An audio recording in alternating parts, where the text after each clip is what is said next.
What's up, guys? Welcome back to another video. Let's go. Appreciate you guys so much for hopping on. Hope everyone is having a wonderful Sunday. Today we're doing a beautiful flight all the way over to the beautiful Miami. Taking off from the beautiful New York. Appreciate you guys so much for hopping on, man. I hope everyone is having a great, beautiful Sunday.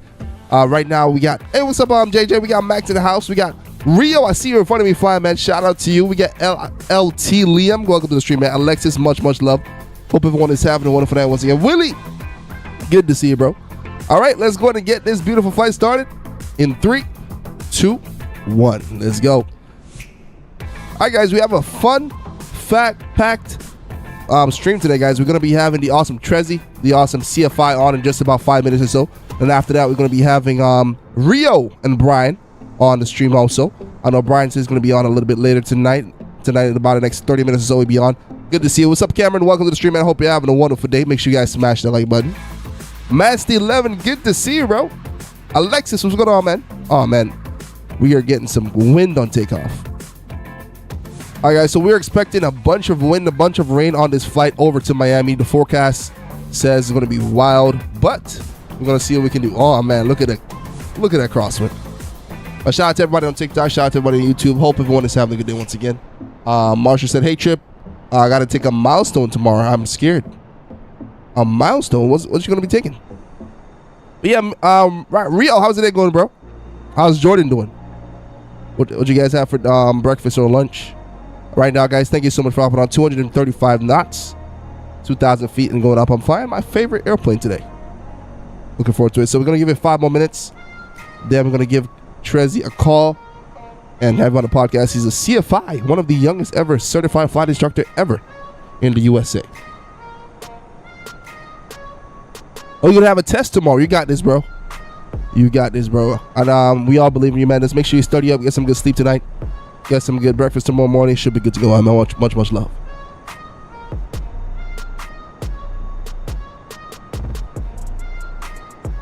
You see, you just got done with a 12-hour flight. Oh my goodness, JJ. Where did you go to, bro? That's crazy. That's awesome, Max. But that 12-hour flight is wild. Hey, what's up, man? So, yo, I don't know if you remember me, but like 3 months ago, I asked if I should get Microsoft Flight Simulator, and I finally got it. It's awesome. Let's go. I think I remember you. Remember that question. Thank you so much for hopping on, Arteria. I'm glad you love it. Feel free to fly with us anytime you want. Much love. Ron said, Chip, how are you doing today? Doing much better, man. Doing much better. Thank you so much for asking. Oh, you did Charlotte to Honolulu? Oh, my goodness. That is crazy. Yes, sir. Somebody asked on TikTok, are you at JFK? Yes, sir. We just took off from JFK, headed over to the beautiful Miami. Hope everyone is having a good Sunday. The weather going into Miami is going to be terrible. He said, yeah, you can't see me, but you can't see everybody else. Yeah, sometimes it does that on Flight Sim. Fabian, thank you so much for the follow, man. Much love. You see, Rio said, all good, man. We went to bowling last night. Nice. We went bowling last night, made some awesome egg sandwiches with some sausages, making barbecue ribs, loaded mashed potatoes, and probably corn. Oh, my goodness, Rio. That sounds amazing, bro. Make sure you take some pictures of that meal, man. Wyland, good to see you on TikTok, bro. How you doing, bro? Hope all is well. Hope everyone is having a wonderful day once again as we're going to be flying through some crazy weather on the way to the beautiful Miami. Yeah, I do have a sim setup. I have a Boeing TCA yoke and a throttle. You see, I went to JFK last year in October. Nice. How was that experience? Let me see. Wallen said he's doing good right now. He's eating Taco Bell. Sheesh. Nice. I actually had Taco Bell yesterday. Said last 4 weeks in middle school. Nah, man, you're gonna enjoy high school, Marshall. Supposed to be happy. You're moving all up in life, man. Do I see you? Nah, actually, yeah, rather than I see you off to my right hand side. I see you off to my right hand side. I see Turbo 7, aka Rio. We got Goose in the chat. What's going on, Goose? Welcome to the stream. Rio, so how you feeling, Trip? I'm feeling way better, man. Just got to get rid of this cough. A little bit of the cough is left over and a little bit of stuffiness. But other than that, man, I'm doing better. Appreciate you so much for asking. The family's doing good too also, man.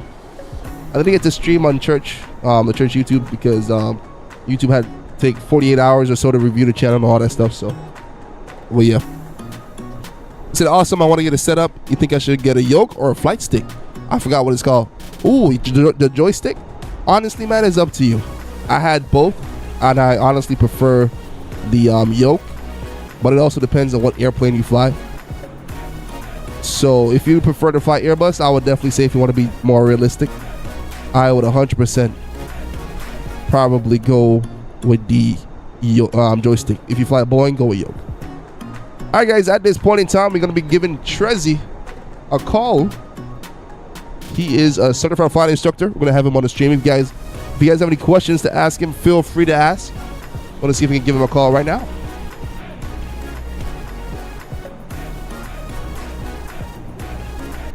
Hello. Yo, man, what's up? We got Treesy on the line, man. What's going on, bro? Good to have you on, bro. Much love. I'm good, man. Is there any way you can connect? I have my camera on. Is there any way? Yeah, I can see your camera, but let me see if we can try to get the footage down into the stream 1 second. But yeah, man. Once again, guys, thank you so much for hopping on. Right now, we are on the line with the awesome Treesy. We had it on the podcast about a few months ago, and he's back again. He has some great news to share with us, man. He's been very successful, man. He's an awesome young pilot, and he's aspiring to be even a commercial pilot. So he's going to answer some questions and tell us about his story. This is him right here. Just trying to figure out how to get his camera so you guys can see him while he's talking. But yeah, so Treesy, welcome, man. How you doing, bro? How you been? Tell us what's going on. No, I'm doing great, man. How's the audio? Can you guys? Yeah, audio is perfect, man. Audio is perfect. Nice. Yeah, but I'm doing great, especially since the last time I don't remember how long. Do you remember which month that was? I honestly don't even remember, man. It's been so long. It's been a while, but we're glad to have you on, man. So, I heard you got your CFI, man. How was the journey in becoming a certified flight instructor at the age of 18, man? Like, if somebody out there that think that, because for instance, last week we had somebody said, I'm too young to become a pilot, and he was like 14. So what would you say? What was your journey like to become a pilot? So my journey was, it was definitely an interesting journey for sure. I've always been interested in aviation. Like, that was never a debate. I always found airplanes cool. That was just since day one. Never really thought about being a pilot. Like, it was, I'm sorry, I live right under an airport, so I don't know if y'all can hear that jet going over. But yeah, just one of those things where I always was infatuated by airplanes, and I did little flight simulator stuff. Like, I remember having a Kindle, and downloading flight games on there, and it was crappy, but it was as close as I could get. And then I just always progressed on like the newer stuff. So GTA, when I was on GTA, I used to like fly the airplane and actually taxi out and do all of that, and I remember watching what's his name, I forgot his name, but streamer. I was watching him, and Jeff Favagano or something like that. Oh yeah, I think so. And he used to do GTL role plays, and that's what I used to watch. And then I saw him one time doing like a Microsoft flight, X-plane. And I was like, whoa, like, and he was flying from my airport, RSW. Wow. And I was like, whoa, like, that's crazy. And so I couldn't believe how realistic it was, and he could press every button in the plane. And I was like, I'd never heard of it. And I went on my MacBook and saw if I could get X-plane. And so yeah, I was checking if I could get X-plane, and I got the demo version, and that's where I started, and that really sparked my love for it. And awesome. Then finally, go ahead. Oh, we got some good questions here also, but yeah, you can finish. Somebody was asking, how do you look for a flight school, and what about the prices? I know flight school is expensive, so they wanted could we save the questions like after? For sure. Yeah, for sure. Definitely, we can do it. Yeah, so send all the questions, and then when I'm done, we'll just hit all the questions after. Noah, good to see you, man. So there's actually who's on the podcast. We have the awesome Treesy. He's actually a CFI pilot, one of the youngest CFIs in America right now. So we're glad to have him on. You guys feel free to ask any questions. We're going to be asking the questions at the end. Much love to you guys. All right, here we go. Yeah, and So pretty much, like I was saying, I never really thought about actually being an airline pilot, but it was it wasn't impossible. And I was going to Dallas. Like in August, like two summers ago, and I met this captain for American, and he brought me in a cockpit, and ever since that moment, we spoke for like 10 minutes. I was like, I knew that's what I wanted to do. I was already on the line, but after that, it was like, yeah, and I've been in pursuit of aviation ever since. I never stopped since that day in August. And wow. Went on to get my EAA club, whatever EAA chapter, gave me a scholarship for my private. And then after that, I got my instrument. Then I got my commercial, and I just recently got my flight instructor. Wow. I'm working on my multi-engine license. That is an amazing accomplishment, man. And congratulations once again, man. I know your parents are proud, man. How are your parents feeling right now, man? I know they're super, super happy. They're cool. Good. My dad, he's probably on the live. I don't know. That's awesome. My little brother should be on the live. I just sent him the link. Nice. Yeah, no, my parents are definitely very proud. It's not a regular accomplishment, and even sometimes I feel like they don't understand the weight of it, because the way I look at it is I kind of look at it as having like a doctorate or definitely a master's, but sometimes I debate doctorate. I like to say an ATP certificate is a doctorate. Yeah. But that's kind of what it is. You know what I mean? Going through these ratings, it's the same thing as if somebody was in college and got their associates, bachelor's, master's, doctorates. So I've only graduated. I graduated high school not even a year ago. I graduated in May, and we're coming up on May, and I started flight training in June, July, and I've gotten all those ratings in less than a year. Wow. And to be honest, I keep saying it, but it's serious. If I was a millionaire, I would have probably got all my licenses in 3-4 months. If it was money that kind of spaced stuff out, because I had to find the funds to go ahead and get these licenses, because it's not cheap at all. For sure. Got you. That is a great accomplishment, man. Last time you were on with us, you told us that you were taking your dad up for the first time ever. How was that? Did he enjoy it? Was he scared? Oh, so that okay. So then I probably was on here as soon as I got my license then, because I did that right after I got my license. And honestly, there were 2 days that I was going to take him up, and the first day, honestly, I use it as a story to talk about aeronautical decision making. Honestly, I didn't feel great. I was starting to get a little sick right after the day of my check ride, but I just really wanted to take him up, and it just probably wasn't the greatest idea based on how I felt in the weather conditions. But I was kind of pushing the external pressures were pushing me, and then I called the flight off eventually, which was the right decision. But then the next day I felt a lot better. The conditions were a lot better, and we went up, and it was a lot of fun, just being able to do that was a big deal for me. That is because my dad was one who was always interested in asking, oh, what plane is that? We hear something, and he's like listening to I taught him how to tell if it's a jet coming or if it's a prop plane coming, so stuff like that.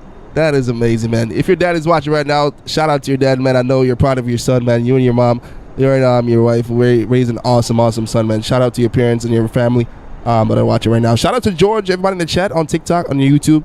Right now we're live with Treesy, one of the youngest CFI certified flight instructor in the USA. Feel free to ask him any question, guys. We are happy and proud of him, man. He's a part of the Flight Simulator family with us, man. So we're on his journey with him. So we are really, really happy for him, man. We have a few questions if you're really wanting to ask, because we have a few people that would love to be pilots in the future that wants to know how they would get to that point. Let me see. The first one was, how do I find a good flight school? What do I look for? And is it expensive? So I just made a YouTube, not a YouTube, but a TikTok video on this recently, and I kind of want to start like a YouTube channel or whatever. For sure. But my my advice in finding a flight school is, I think this is paramount to your success, is finding the right flight school. And obviously you'll be limited based on what is around you, right? Like, the best flight school around you might not be the best flight school overall, but it's the best flight school around you. And my advice would be getting actual stories, like real stories from people who went to the school. Like, listen to them. Do they say that they're slow? Do they say that they're efficient? Do they say that they just want your money? Do they say that, oh, like, the instructors are there to help you out? Or is it, you know what I mean? Listen to people who have actually went through it, because that's one thing that I do, is I give honest, when people ask me about the flight schools that I go to, I give honest like experiences that I've been through. I don't sugarcoat anything. I'm going to tell you what it is, and you make your decision. You know, so try to get those real life experiences from people who went or go there. Try to find a flight school that is also, I'm not a big fan of 141 schools. It doesn't work for me. I believe it doesn't work for a lot of people. Some people it may work for, but the college, strict, all that type of stuff where it's all like, you know what I mean, regulated, and they have course curriculums and all that, I think it slows you down, and it makes flying not fun. You're afraid to do stuff, you know. You feel small. You feel like a small fish in this big ecosystem, and it's not a comfortable feeling. I kind of think it's not that safe either. Because I was in a system like that previously, and I was able to recognize it, and I made changes, you know. So that you want to find a flight school that is like a family, and I think that's big. So find a flight school that's a family. Don't worry too much about the avionics. You know, if you go to a flight school that's flying G1000s, you're gonna be paying G1000 money, and it's I can't say it's nice, but I can't say it's really worth it. I don't recommend paying G1000 money when coming up through training. You know, find a flight school that has the 6-pack or the dual G5s. That's fine. Like, it's enough to get you what you need. You know, so those are some advices that I would give. Got you. George asks, what state do you instruct out of? In Florida or? Yes, Florida. I'm out of Florida. Nice. Oh yeah, and about the cost, is it expensive to become a pilot? So the cost, I mean, it costs money, and the thing, yes, it's expensive. Don't really know how much. I've never been in college, and I don't know how much college costs, so I can't really compare the two. I would think it's probably a little bit more expensive than college, but I'm sure like some colleges are more expensive than going through a path in aviation. But one thing that could bring the cost of aviation training down is by you being more proficient. You get what I'm saying? So so Real said you're looking at 100K plus. I wouldn't say that. I haven't spent 100K. I'll talk about the actual number, but what I want to say is that if you are on your stuff before you even start training for something, you've already done all the ground and mental and knowledge aspects before you do the physical aspects. You save yourself a lot of time and a lot of money. Right now, I'm about to start multi-engine training. I haven't even gotten inside the flight school's multi-engine airplane, but I've been reading everything that I need to know. Nice. That's smart. You get what I'm saying? I'm not going to step foot in that airplane until I am mentally prepared and I study all the information there is to study. Once I do that, that's when I'll start flying. So I'm just doing. I'm not learning. I'm doing. You get what I'm saying? A lot of people make the mistake of being blank and expecting the flight school to feed them. They're gonna feed you, but they're gonna charge you as well. So that's my tip, is just, you know, put a lot on yourself. But the cost,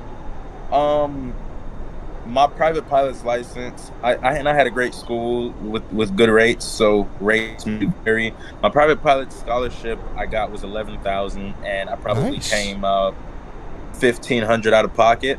So you're talking about 12.5 for a private pilot's license, and that is on like me being very proficient. I got my private pilot's license exactly at 40 hours. Wow. Not many people have ever done that. The lowest you could get it is 40, and I got it at 40. That's not common. So that's where I say the better that you are is the cheaper it's going to be. If you get it in 70 hours, you're not going to pay $12,500. You get what I'm saying? Yeah. Got you. So that's that. Then my instrument license. This one's kind of weird because, I mean, technically my instrument and commercial worked together. So I kind of bundle it. But an instrument, I flew a lot and time built. So I probably spent 22 on instrument, and then 7,500, 8,000 on commercial. But again, they work together because I needed the hours built up for commercial. So I kind of put both those together as 30,000 for instrument and commercial because we have 250 hours for the commercial. Nice. So that's 30,000 right there, and then add the 12. So right now we're looking at 42,000 roughly. Wow. And then my flight instructor license, spent more than I should have, but that license right there, you're talking anywhere from 3,000 to 5,000. Okay. So a lot of that is the check ride as well. You got to remember, like, this flight instructor check ride is about $1,100. Wow. So, yeah, I mean, you're talking about $50,000 if you're good. Wow. So 50. Okay, gotcha. $50,000 to become a pilot. Exactly. So I got done, and I'm sure I spent less than $50,000. Yeah. Again, that's being proficient. That's, really trying and also network with people. Time build. When you're time building, you don't have to be at your flight school time building. Meet some people at the airport who have airplanes, and help them out with fuel and both time build. Look on Facebook for group pages in your area that people are trying to time build. You know what I mean? Yeah. Find those guys around the airport that have those airplanes. They're trying to get time as well, and you guys go half on whatever the cost is, and build your hours that way. That's going to cost you way less than what it would cost you if you time build at the flight school. Nice, to be honest, nice. The only time I fly at the flight school is when I'm getting a license. If I'm not getting a license, I'm not flying at the flight school. It's just too expensive. Awesome. Oh, got you. Welcome to the stream, guys. Once again, I see Hobie, I see Lexia, I see WD Productions. Yes, sir. Welcome. We're on the stream with the awesome Treesy. He's also a CFI, one of the youngest. He became a CFI when he's not 18 years old. So shout out to him, guys. If you guys just hopping on, welcome. Hey, we got Brian in the chat. Brian, good to see you, bro. Right now, we're just on the phone with Treesy, awesome certified flight instructor. If you guys have any more questions, feel free to let us know. I got some more questions here for you. 1 second. Once again, shout out to your family that's watching. Once again, said this is not the PMDG 777. This is the Captain Sim 777. Somebody said, yo, congratulations, good job, dude. You worked hard for it and you earned where you're at right now. That is awesome. Let me see. Somebody else asks, say, do you think I could become a pilot? I want to fly for Delta. Of course, man. Go for your dreams, man. We have a CFI on right now. Feel free to ask him any question. Talking about Delta, Treesy, I know you have a side job that I seen in your video that you work for. I don't know if you want to talk about that right now, but yeah, man. At the airport? Yeah. Yeah. How did that come about, man? That's perfect because I know working at the airport as an aviation person that I love aviation is probably the best thing ever, man. So you just decided to apply, and how did that come about? Yeah. So I mean, it's a little bit of both. It's so I work at RSW and I work on the ramp. Again, sorry if you hear that airplane going over, but I work on the ramp, and for me, I knew I was gonna need extra money for flight training, and so to do that, obviously I was gonna get the job. It was my first real job, and so I picked it up, thinking that I was, it was gonna keep me closer to aviation and whatnot. Yeah. Honestly, I feel like if you're at a bigger airport like a Class Charlie or Bravo, whatever, you're not really as close to aviation as you think. Even though you're looking at a plane all day, Yeah.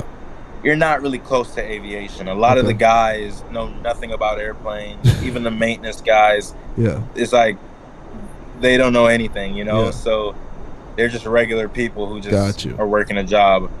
I'll say if you work at Class Delta Airport, where there are corporate jets coming in and piston airplanes, then you'll be a lot closer to aviation then. Gotcha. You know? That makes so that's sense. what I probably would have wished, is being at a smaller airport where it's actually, you're talking to the pilot, you're talking to the owner of this plane. Where I work with United. I rarely ever see the pilot. You know, I rarely ever speak to them, and even if I do, it's hello, it's bye. like a two word. You know, so it doesn't really, do anything. But at the same time, I wouldn't rather work anywhere else. Yeah. So, unless I was like a full-time flying job. Oh, that's okay. That makes sense. I couldn't sit and do an office job. Got you.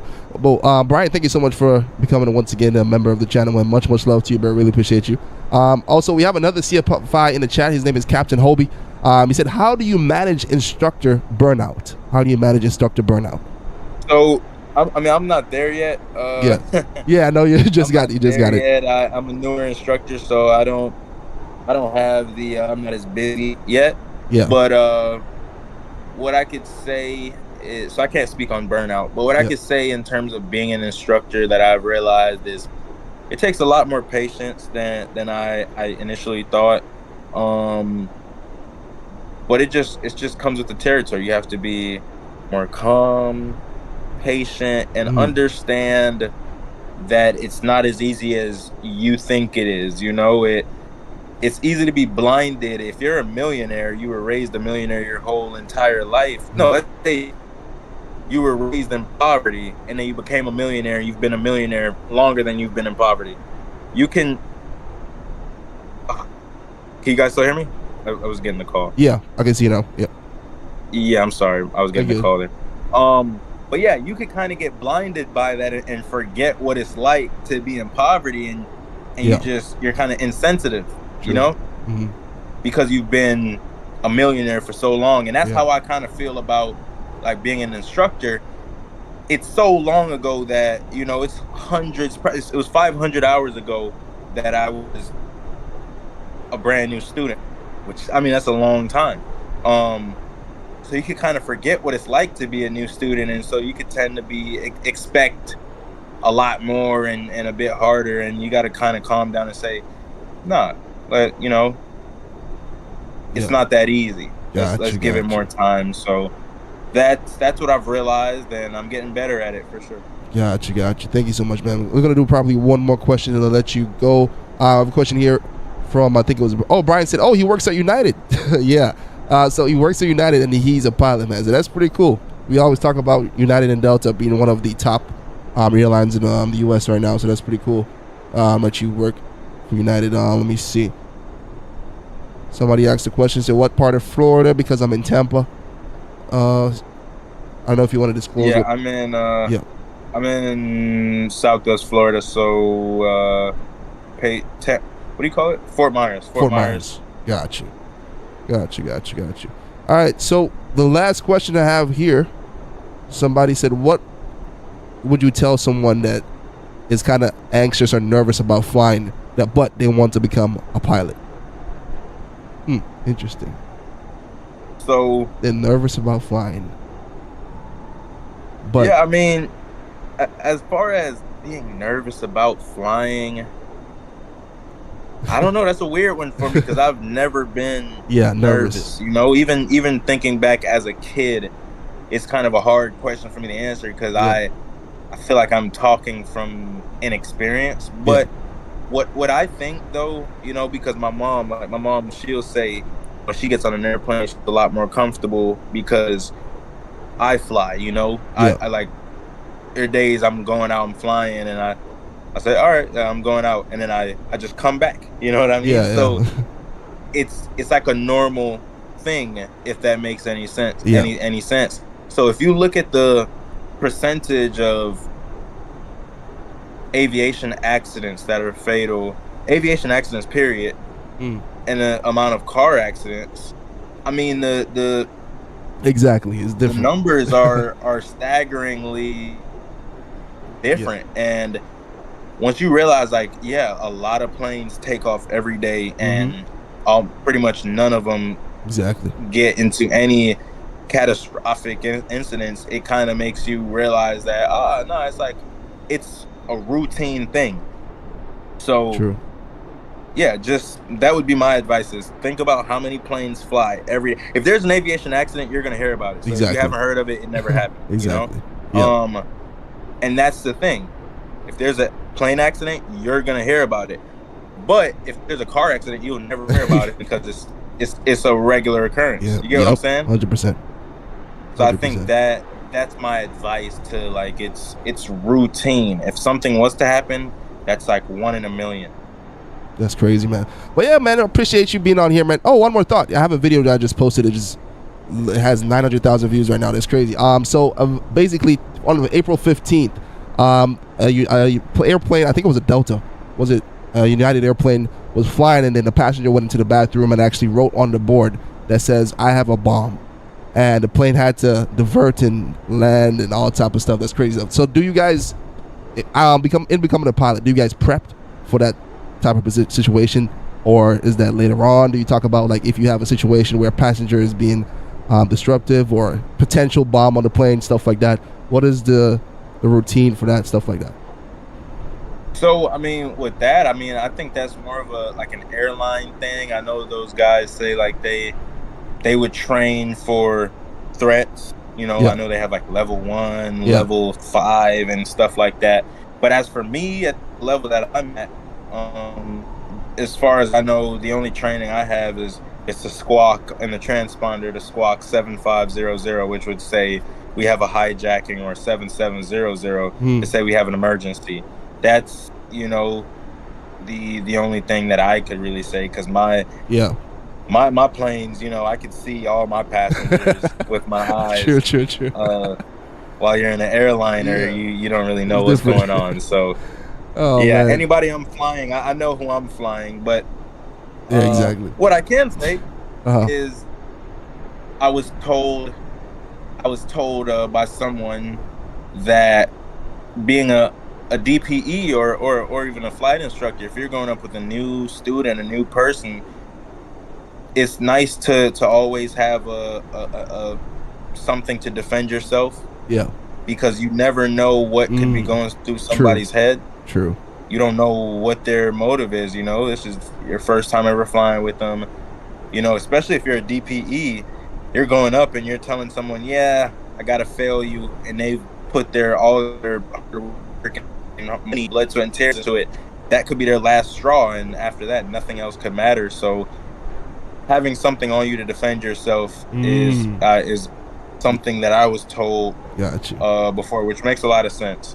That makes a lot of sense. I don't know if that's probably my best answer. That is a good answer. We even CFI in the chat right now, Captain Hobie said, in my plane I have a crash axe if anyone acts up. And then also another pilot here, Captain George, he said dangerous goods training. Nice. Yeah, man. I've had dangerous goods training. Oh, you had it? Nice, man, nice. Yeah, on the ramp we have more like with cargo stuff, yeah. Oh, okay. That's awesome, man. But yeah, if you guys have any more questions, let me know. But for now, Captain Treesy, we really appreciate you so much for hopping on, man. And once again, congratulations on all your success, man. I remember when you were just studying to become a pilot. Now you're a CFI, and then you're doing multi-engine studying now. And man, we're just proud of you, man. Keep on being a good example to us, man. Much love to you, bro. And hopefully we can have you on back here sometime soon again, man. I really appreciate you, bro. Much love. Yeah, man. Let me know anytime. You know, I think my mom was showing me one of your videos popped up on her feed, and really? She was showing me the video, and I was laughing, and I was telling her, I said, you know, I know the guy. Yeah, that's cool. That page. So that's crazy. I'm that's glad awesome, to see, bro. Your stuff going around, etc. But yes, sir. But yeah, anytime I'm glad to hop on here. Yes, sir. It's good to have an outlet in aviation. It's great. I think this is great, and I know I promised you that flight. It was not my fault. Nah, that's fine, man. Done it yet. The guy who I normally flew with, we just haven't You Yeah. haven't flown since then. Got you, man. That No has problem. nothing to do with me. Nah, You no ever had problem, man. home- I'm not scared of small planes, but small planes they crash almost every day. But bigger planes, but And you know what? I should have hit you up, but the other day I was actually in Homestead for my birthday. Do you know about like that race car track they have down there? And no, not really. But I gotta check it out. Huh? Okay. It's down south. Yeah, they have some race car place down there, and I drove an hour down there. Oh, that's down south. Yeah. Okay. To find out, I gotta check it out. Yeah, for sure. But yeah, let me know, man. You definitely let me know, man. Appreciate you, bro. I am once again. Thank you for having me on. That was awesome to have you on, man. We're definitely gonna have you on sometime soon. Once again, shout out to your family if they're listening, man. You guys have an awesome young son, man. Shout out to you. Keep on striving for greatness, man. One love, man. God bless. All right, bro. All right, guys. Once again, thank you so much for hopping on, guys. You guys are absolutely awesome. That was the awesome Captain Treesy. Give him a round of applause real quick. Thank you so much for being on with us. Shout out to everybody on TikTok and on YouTube. Hope everyone is having a wonderful, wonderful day. Shout out to George. Shout out to Hobie, Rio, Brian, JJLT, Antonio. Appreciate you guys once again for joining as we're headed over to the beautiful Miami. Right now, we are flying over KNOX. That is in North Carolina. Thought this flight was going to be longer, but everybody passing NC. Wow. All right, Nishan, good to see you on TikTok. Much love. Next up, we're going to be having maybe Captain Hobie, the other CFI, hop on. Let us know, Hobie, if you want to hop on. But for sure, we know we're going to have Brian and Rio on in a few minutes here. Appreciate you guys so much for joining. And even if George want to hop on, George, if you have time to join the Discord and hop on a quick call with us, we'd love to have you on, man. Much love. Rylan said, Trip, do you see me? Rylan, right now, I actually do not see your username. Do you see me, Rylan? Chloe, what's going on? Welcome to the stream. Hope you're having a wonderful, fantastic day. What's up, Mark? What's up, Dustin? Yeah, right now I don't see your username, Rylan. Yeah, Chloe, how was the day? Welcome to the stream. Brian, did you make it on yet? Okay, gotcha. No problem, Brian. I didn't expect you to be on so soon. That's pretty cool. Let me see. Hobie said I wouldn't mind hopping off for a bit. This is a dual engine control unit fair the other day. So, Hobie, hold up. That would be awesome to talk about right now, man. Hold up. Let me give you a call real quick. JJ said he sees me on my left. Got you. All right, so guys, once again, we're going to be on the phone with another awesome CFI, very young CFI as well. That is in Indiana. He's been a part of this channel for a long time. Let's give him a call real quick. 3, 2, 1. Let's get it. Hello.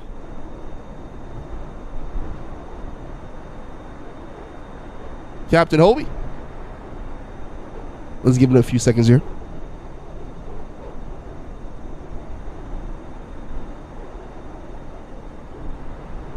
Hello?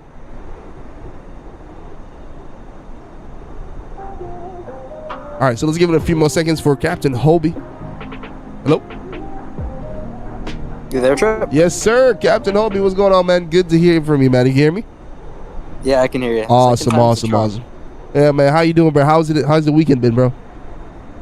I've been flying all weekend. Right now, my weekend is. Right now, I have Thursdays and Fridays off. So wow. Today's kind of like my Tuesday. That is awesome, bro. Wow.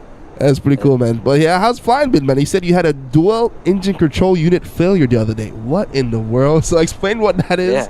Yeah. When it happened, how did you deal with it, man? That sounds interesting. Let us know. Yeah. Well, the planes that my school flies, they're not like normal general aviation planes. These planes have diesel engines. Actually, they're derived from a Mercedes engine and then converted into an aviation engine, which is kind of interesting, but it takes a lot of the engine control away from the pilot. So instead of the throttle being, connected by an actual cable to the engine, the throttle actually has a power lever, and that power lever goes to a computer, and the computer decides what to do with the engine. And so it kind of takes away a little bit of control from the pilot directly into the engine. So we put a lot of trust into computers basically to run our engine for us, and monitor and everything. So the other day I guess the airplane had other similar issues in the past, and it was stuck at another airport. So I flew over to that airport to go pick it up with another instructor. And so I was half expecting something like this to happen on the flight. Yeah. So I did all the engine run up before you go flying. I always run up the engine and check to make sure that it's everything looks good. And during the run up, everything looked good, so I decided to take off. But I would stay pretty close to the airport to begin with. And sure enough, a couple thousand feet off the runway, or off the ground, the engine did a weird cough thing, and at that point I basically immediately yanked the airplane back around to the airport and landed. I never had a full engine failure, but it wasn't running very well for a little bit. Then it reverted to just an ECU-A failure, so we have ECU-A and B. And thankfully it sorted itself out, reverted to an ECU-A failure, and I was so close to the airport anyway that I didn't even really have time to run checklists, and it didn't even make sense to run checklists because I was so close. I was within gliding distance of the airport the whole time. But I just came in and landed really quick. But yeah, it was interesting. Yeah, that is interesting, man. So did you have time to contact ATC and tell them what's going on, or you just glided right into the airport? I just landed. Wow. So did you contact them afterwards and tell them like, hey, what happened and whatnot and stuff like that? Yeah, I was never talking to ATC at all to begin with. Okay. It was at a non-controlled airport, so you don't have to talk to anybody at those airports. So. Okay, got you. Yeah, I think if I was talking to ATC, it would have probably just added a layer of complexion to it, but have complexity to it. But wow. Queen on TikTok said, when was the mirror emergency? Oh, the mirror, that's the April 15th. That happened on April 15th. But Captain Hobie, man, that is pretty good. So in situations like that, how long does a plane take to, like, in maintenance? It also depends on the failures, correct? But how long does it take to get back out there up in the sky? And do you guys have like backup planes, like other planes you can use? For instance, you got to train a student, teach a student how to fly. I'm guessing you guys have multiple airplanes for that situation, right? Yeah. I mean, the school I fly for has, I think, over 50 airplanes by now. Wow. So we've got a ton of planes. Wow. And but it happened away from base. This happened away from base. So since I had to fly out to that airport with another instructor, we already had another plane out there. So since I wasn't able to bring the plane home, I just flew back in the plane that I flew over to that airport with. Wow, that's pretty cool, man. With the other instructor. But yeah, I'm sure maintenance was not super happy about having to go to that airport and try and fix it. But the maintenance guys at my school do a great job. So wow, that is pretty cool, man. Somebody have a question. Yeah. Say, as a young pilot, are you allowed to have dates on an airplane? Do you ever fly with a female to like a restaurant? Yeah. Wow, that is pretty cool. That's a good question about it, because I've seen a few TikToks where some young men they're taking their girlfriend on the trips and whatnot. That is the ultimate flex, man. That is pretty cool, man. And I know you also have a boat, so you got it all. Yeah, I'm getting a new boat actually. I'm trading mine in for a different one. You're getting a new boat? Yeah. Yeah. Is it better than the other one you have right now, or? I actually haven't even seen it yet, but it's the same type of boat. It's the same type of boat I already have, but it's a little newer and nicer. So that is pretty cool, man. But anyway, how have you been? I've barely been able to be on the stream lately because I've been so busy. That's fine, man. We've been good, man. We've just been flying all over the place and talking to people on the podcast and whatnot. So, awesome. You were one of the first ever on the podcast, so we're glad to have you back. I appreciate you still be sticking around with us, man. Really appreciate that. I know you're always busy. So how do you get time to like be on a boat and all this stuff? When you're going to be flying and whatnot? Do you have time to just have honestly leisure time? Lately I haven't had a ton of time. Like for instance, yesterday I ended up flying 8 hours, and then having hours and hours of ground lessons with students. Man. Yeah, that balance right now is not. It's probably not where it should be. But yeah, because it's all in an effort to get to the airline pretty quick. Because that that leads into my next question, because a lot of people said the number one reason they don't want to be pilots because they don't have personal time, because they don't want to have time to be with their family, want to have time to have kids, they want to have time to see their kids' first step. And like you said, you're very busy right now. So would you say it's difficult right now for you to actually, if you wanted to like have a relationship and get married and have kids, or would that being a pilot hinder you in any way? I think, yeah, in some ways it definitely would. Wow. I mean, right now I'm so invested in making sure that my students are succeeding, so that's, the thing about being a flight instructor is you're so invested in making sure that your students are successful and all of that. But once I get to the airline, I think the balance will be a little better as far as that goes, because there's a lot of stuff that goes into being a flight instructor, and you're kind of working outside your normal hours too. Once you get to being an airline pilot, you're away from home. But once you're off from that job, you're off. That's true. In that time, and you're only working, I don't know, maybe 20 days a month, if that, as an airline pilot. So I think once I get to that point, it'll be a little easier to have work-life balance. But right now it's a little crazy. You got this, bro. I know for sure you'll get to the point where you go on commercial, the commercial flights and whatnot. That's pretty cool. Rio said he has the ultimate flex. Basically, you can fly your plane to your boat. That is funny, man. But yeah, man, it's very tough. But talking about commercial, how's that going? You said you were gonna, I think it was later on this year, you were planning to like take a test or so to become like a commercial flight pilot or so. How was that going? Well, with the commercial airline pilot, you have to have your your airline transport certificate. So that basically means you can fly for the airlines. So that's that'll be up at probably around the end of this year. Nice.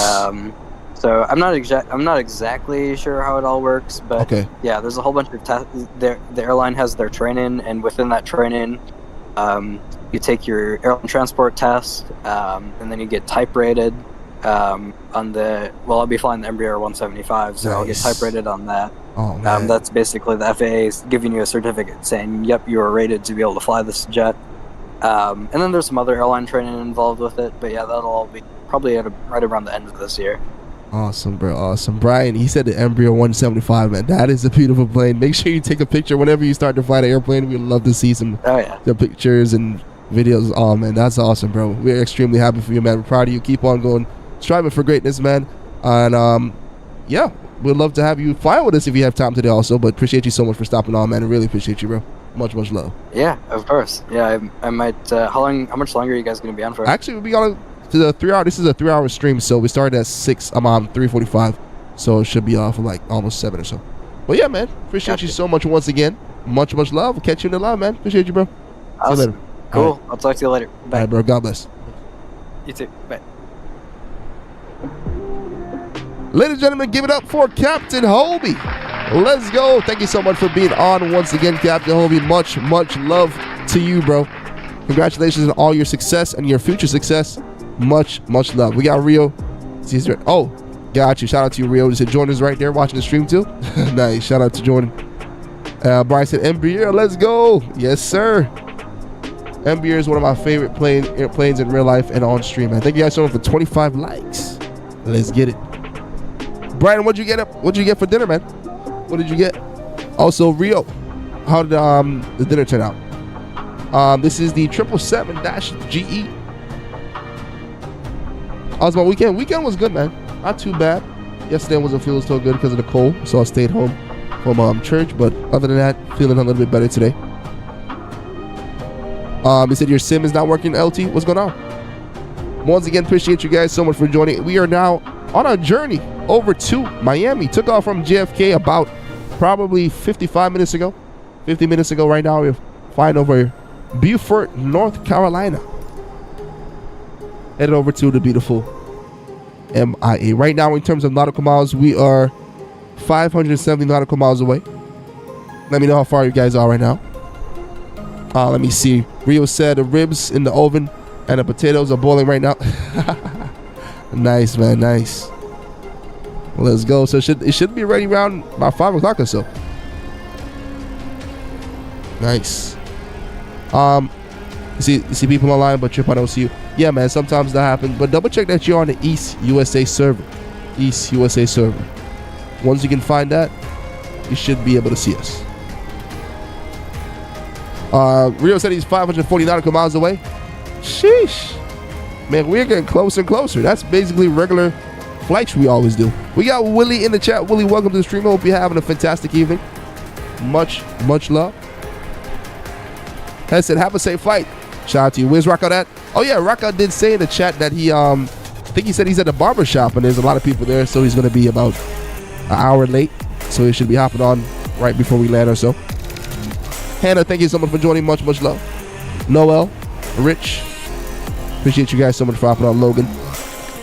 Let me see. Master 11 said there's another Boeing drama going on. It said Delta Airlines Boeing 767 emergency inflatable slide popped. Oh yeah, I saw that. Yeah, I posted that last week. The emergency slide at the gate slid open on accident. I don't know how it happened. It said on accident. I don't know if a flight attendant accidentally opened it or what happened, but yeah, the 767 was at the gate, and all of a sudden the side emergency slide just poof right open. So yeah, that was crazy. My flight sim tag is Flight Simulator fan is AAA Snipers. AAA Snipers. Brian said hour late. That sounds just about right for Rocco. That is funny. Brian said we went to a new Chinese restaurant in Tampa. I got curry chicken and boneless spare ribs. Let's go. That sounds not. Oh man, got curry chicken, my favorite, and boneless spare ribs. Nah, that is awesome, bro. Sounds just about right. Willie, I'm doing good, man. Today I'm feeling my best. The last 5 days was a little rough, but I feel way better now. Let's go. Real City just sent a picture of a video of Jordan in general. Let's check it out. Nice. Our nephew. Where's Jordan at? Let me see. Hey, somebody just joined the Discord. Thank you so much for joining the Discord. All right, here we go. Jordan is right here. Aw. Hey, Jordan. That's Rio's son, a.k.a. our flight sim nephew. Shout out to Jordan. Adorable little guy, man. Shout out to him, Rio. You have a beautiful family, man. Much love to you, bro. That is awesome. Time is flying fast, man. I remember when you said he was just born. And how many months is he? You said 3-4 months? That is awesome. That is so awesome, bro. See the Boeing dramas are getting out of hand, and they are no yoke. Oh my goodness, you did not just say that. He's 3 months. Rio, nice. Time is flying by fast, man. That's pretty cool. Brian said, oh, he's going fast. I'm telling you, man, he is indeed going very fast. I see, I got a friend request. Got you. I'm going to accept as soon as we hop off. We got Lifted G's. Who's that in the chat? Let me know. Rio said he is big for 3 months. Yeah, 3 months, 29 days, 21 pounds. That is big indeed for a 3-month-old. He is huge. Rio, he is going to be almost 7 foot. Oh, man. Telling Miami Heat need a center, man. We lost today. Miami Heat lost by what? Like almost 20 points? That's crazy. But hey, there's always going to be another game. Going to be another game on Wednesday evening. Do you guys watch basketball? What's going on? I think Brian said hockey also has playoffs going on. How's the hockey playoff going, Brian? Real said that's the plan. Yes, sir. Yes, sir. Yes, sir. Yeah, the weather right now, we're going to be seeing clouds all the way over to Miami. Well, not all the way over to. Once we hit about Jacksonville or so, we should be fine. The Panhandle. But yeah, we have some bad weather right now as we're flying through North Carolina on our right hand side right here.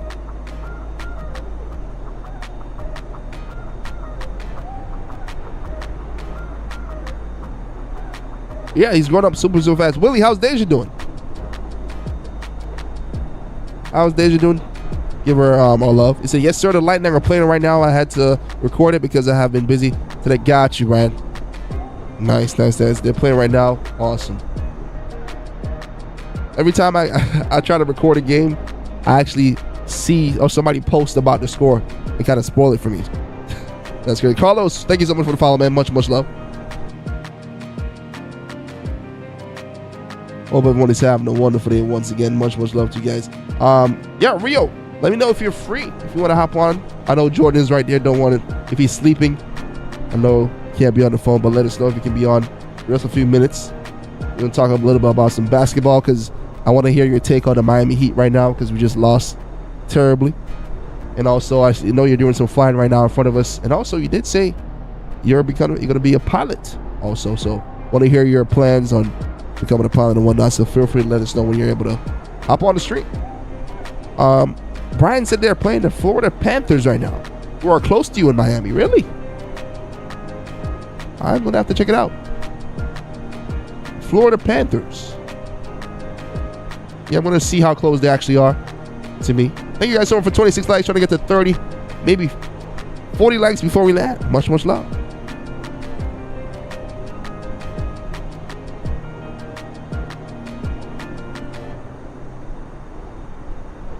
So does anyone have a website I can watch sports on? Because you're not going to pay. Yeah, man. Check out the Discord. I'll definitely, you can even send me a text. I'll send you to the website. Don't want to say it over stream. But yeah, there's a few free websites you can watch sports on.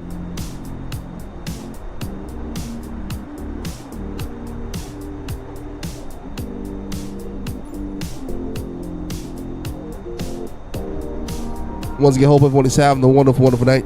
Demos got you, bro. So I see I'm the only one making plans and playing. Oh no. Yeah, and also Rio said he's looking forward to see. Yeah, I am. Just let me know when you're ready. Oh, got you. Yeah, I'm ready right now. I'll give you a call real quick.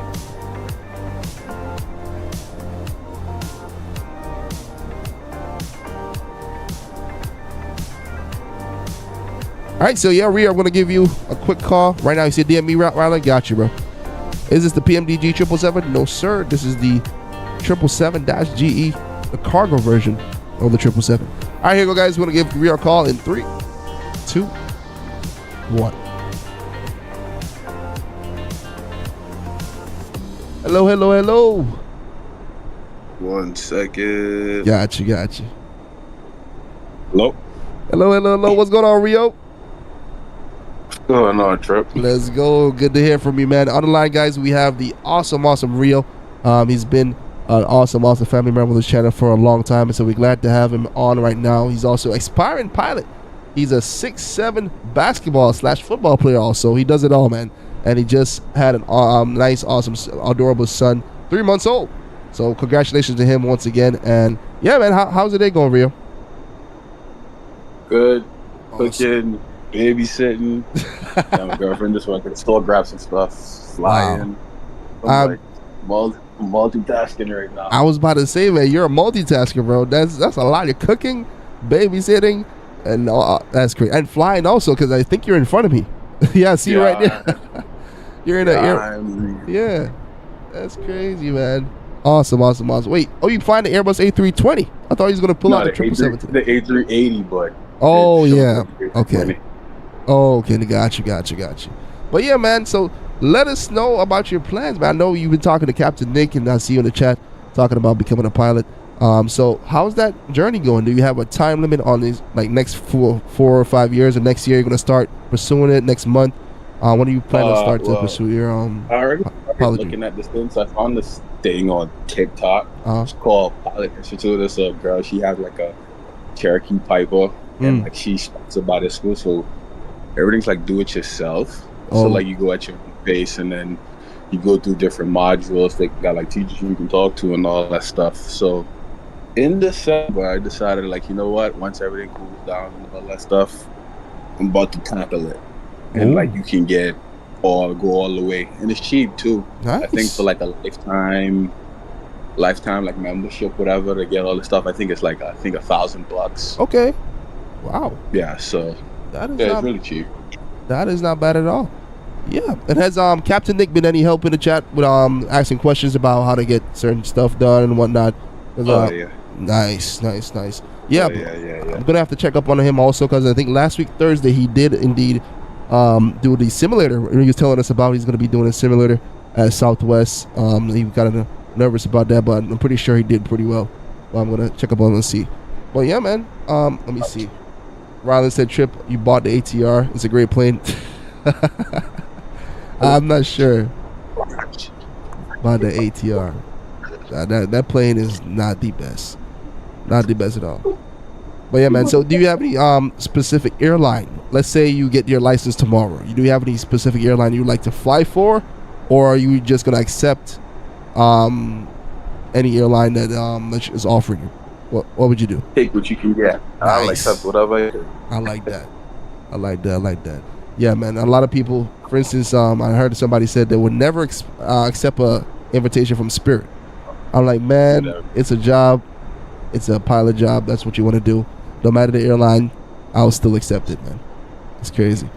But talk about anything that comes from I'll take it. I'm telling you, bro. What about, have you seen the Miami Heat games, or you're not really looking at the scores? I watched it. I was disappointed, even though I knew it was about to happen. Yeah, man. I think if you ask my opinion, I think after this season, the Heat should trade Tyler Hero to grab somebody better. Man. We need to. I'll keep it at that. Yeah, we need to, man. Tyler Hero, he played good for the playing game. He saved us with 25 points. This game, he had 5 or 6 points. I'm like, there's no way. That's crazy, man. It shows right there with Jimmy Butler and him having to lead. It ain't happening, so I would trade him and just get some picks or another good young player and just keep the Spanish kid. What do you mean? Hawkins, yeah, for sure. Just keep him. They don't need Tyler. Exactly, man. Lexi, welcome to the stream. Hope you're having a wonderful day. Right now, we're just on the phone with Rio. Right now, we're just headed over to the beautiful Miami. Good to see. Hope you're having a good day. Let me see. Hope you said I heard a Delta pilot call a Spirit pilot just a yellow highlighter on the radio the other day. What? That's crazy, Hobie. A yellow highlighter. That is wild. Oh my goodness. Yeah, I think everybody looked down on Spirit Airlines, but hey, shout out to Spirit, man. They get you where you need to go, as long as for a good price. Let me see. Lexi says she would hop on, but her kid isn't napping right now. When I bring out my yoke and stuff, she wants to pull the levers. Got you. Thomas said that Spirit is a school bus.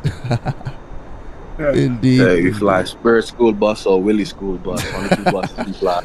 Shout out to you, Willie, man. Brian said I have nothing but great experiences with Spirit. That is awesome, Brian. That's what I was like to say. I want to experience Spirit Airlines for myself. I know it gets a lot of hate, but I still want to see what the hate is all about. You know what I'm saying? I want to see if it's the customer service, is it the actual plane, is it uncomfortable? What are the reasons people hate Spirit? If you guys can give me some examples of why Spirit is such a bad airline, let me know. Let's have the conversation. Rice cup noodle. Yeah, cup noodle. My sister flew on Spirit for the first time ever to St. Thomas last year. She said they sold cup noodles for, I think it was $9, and Walmart literally have cup noodles for like 50 cents. So that is very interesting. So I can see that the food is expensive and the selection is kind of crazy. But Candy, welcome to the stream. He said thanks 110% for the joy these flights mean to Candy. My father was a captain on a Civil Air Patrol and a former Flying Tiger pilot. Thank you again. Hey, Candy, thank you so much for hopping on, and I really appreciate you so much for all the amazing positivity you spread or your awesome comments. Much love. Yeah, Hobie said, I think it's mainly them charging for any tiny thing, but they'll get you where you need to go safely. True. Mr. Rylan said, when I become a pilot, I'm going to fly for Delta, not Spirit. So, Rylan, question to you, man. If there was an option, they only offered a job, Spirit was the only place that offered you a job, company that offered you a job, you would tell them no. Let us know, Rylan. Tell Rylan he got to work on this Maydays first before he worries about flying. Bro, every flight we fly on, Rylan is declared a Mayday, even at the gate. So, it's crazy, bro. Mayday taxi, no. Imagine when we have shared cockpits, man. I don't know if I'm gonna. I don't know if I want to share copy with Rylan, man. That's funny. Let me see. Yeah, no. When I was telling you about the bunch of planes, I technically kind of remember at least one route I did on each of those planes on. Oh, man. That's great. What's your favorite route, Rio? Let's say we had to choose a route for the second flight. We're going to be doing one flight, but still, if you had to choose a route, because your history in route selection is top-notch. You, Brian, and Antonio, and Rylan, and all you guys really are some great flight suggestions. So I'll put you on the spot. If you had to choose a 30-minute flight right now, what would you choose? 30-minute flight?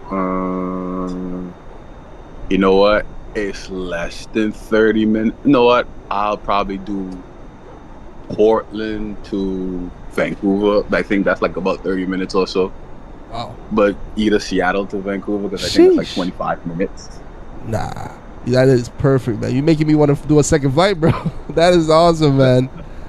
But if it's like an hour and 30, I'll do probably London to Nice, because that's one of my favorite routes to fly on. Yeah. Or probably Toronto to Montreal. That's probably it. That is awesome. Brian literally just said Nice also. Yeah, I know you love Nice. I know for sure Brian, he loves Ibiza. Ibiza is his number one spot. I can tell you, until you experience Nice in person, you'll see why I like it so much. Oh, man. Nice. We definitely got to fly there sometime on stream again, man. That is pretty cool. Willie said he would do Tampa to Miami. Ooh, nice. Yeah, no. Awesome. That's pretty cool. But once again, man, I'll do Tampa to Miami with a drive. I like the long thing. A long drive. You prefer driving over? Wow. Okay. Got you. It depends on where I am. I see, like Miami, I like driving around Miami and like in the States. Yeah, so Tampa to Miami is just an hour. Now I'm thinking about it, so that's not bad. But Tampa to Orlando, Miami to Orlando, 4 hours. Yeah, I'd rather drive. Take the 30-minute flight. But yeah, man. 4 hours isn't that bad. Like what? Like me and my girlfriend, do 4 hours just to drive for like some food and back in like a day. So that ain't bad, and I can cut that 4 hours down as we go though. So we good. That is true, man. It also depends on the passengers, if you're gonna be having fun with them, just chit chatting and whatnot. So yeah, that's true. It's a nice little 4 hour drive. But once again, man, Lyrio, it was a pleasure having you on, man. You know, it's always a good time to have you on, man. So really appreciate you for your support. Because Rio, you've been on almost every single stream, man. I always really appreciate you, man. So much love to you and your awesome family. And big shout out to. I think Jordan's telling you bye. I was about to say, Jordan. That's Jordan in the background. Jordan, hello. Yeah. This is Uncle Trip, man. Say bye. Bye, Jordan. Come on, Jordan. Bye. Let's go. Say bye to everybody. Say hi, Trip and Brian. Hey, that's crazy. That is awesome, bro. Shout out to Jordan, man. That is pretty cool. I know he's going to be talking in no time, man, and walking in no time also, too, man. But, yeah, shout out to you, awesome family. I appreciate you so much for the support, man. Much love, bro. See you in the chat, man. No problem, bro. Appreciate you, bro. Much love. All right, guys. Give it up for the awesome Rio. Appreciate you guys so much for hopping on, man. And next up, last but not least, on the podcast, we are going to be having the awesome, the infamous Southwest pilot, Captain Nick. So Captain Nick is going to be on stream right now, man. Going to give him a call. Much love. Here we go. If you guys have any questions for Captain Nick, he's going to bring the house down right now with the last podcast of the night. Much love. Shout out to Rio once again, man. You guys have been awesome. All right, here we go. Captain Nick is going to be on the line in 3, 2, 1. Let's get it.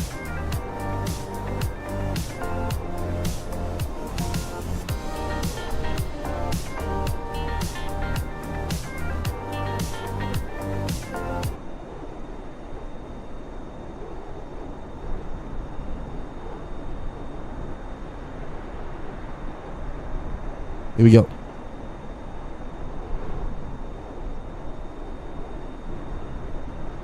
Hello. What's up, man? Yes, sir. We got the awesome Captain Nick in the chat and on the podcast right now, man. Good to hear from you, man. How you doing, bro? Good, man. It's my birthday. We're what? celebrating. No way. Is it actually your birthday? Yeah. Happy birthday, man. Hold up. No, you know you're part of the family, man. We got to sing happy birthday for you right now. Hold up. There's no way. No, my birthday wish is not to sing. Wait, question. Can you hear this? I'm going to play a song right now. Let me know if you can hear it. Okay. It's like a piano playing. Or maybe just a stream. Hold on. I've got the stream in the background. Let me see.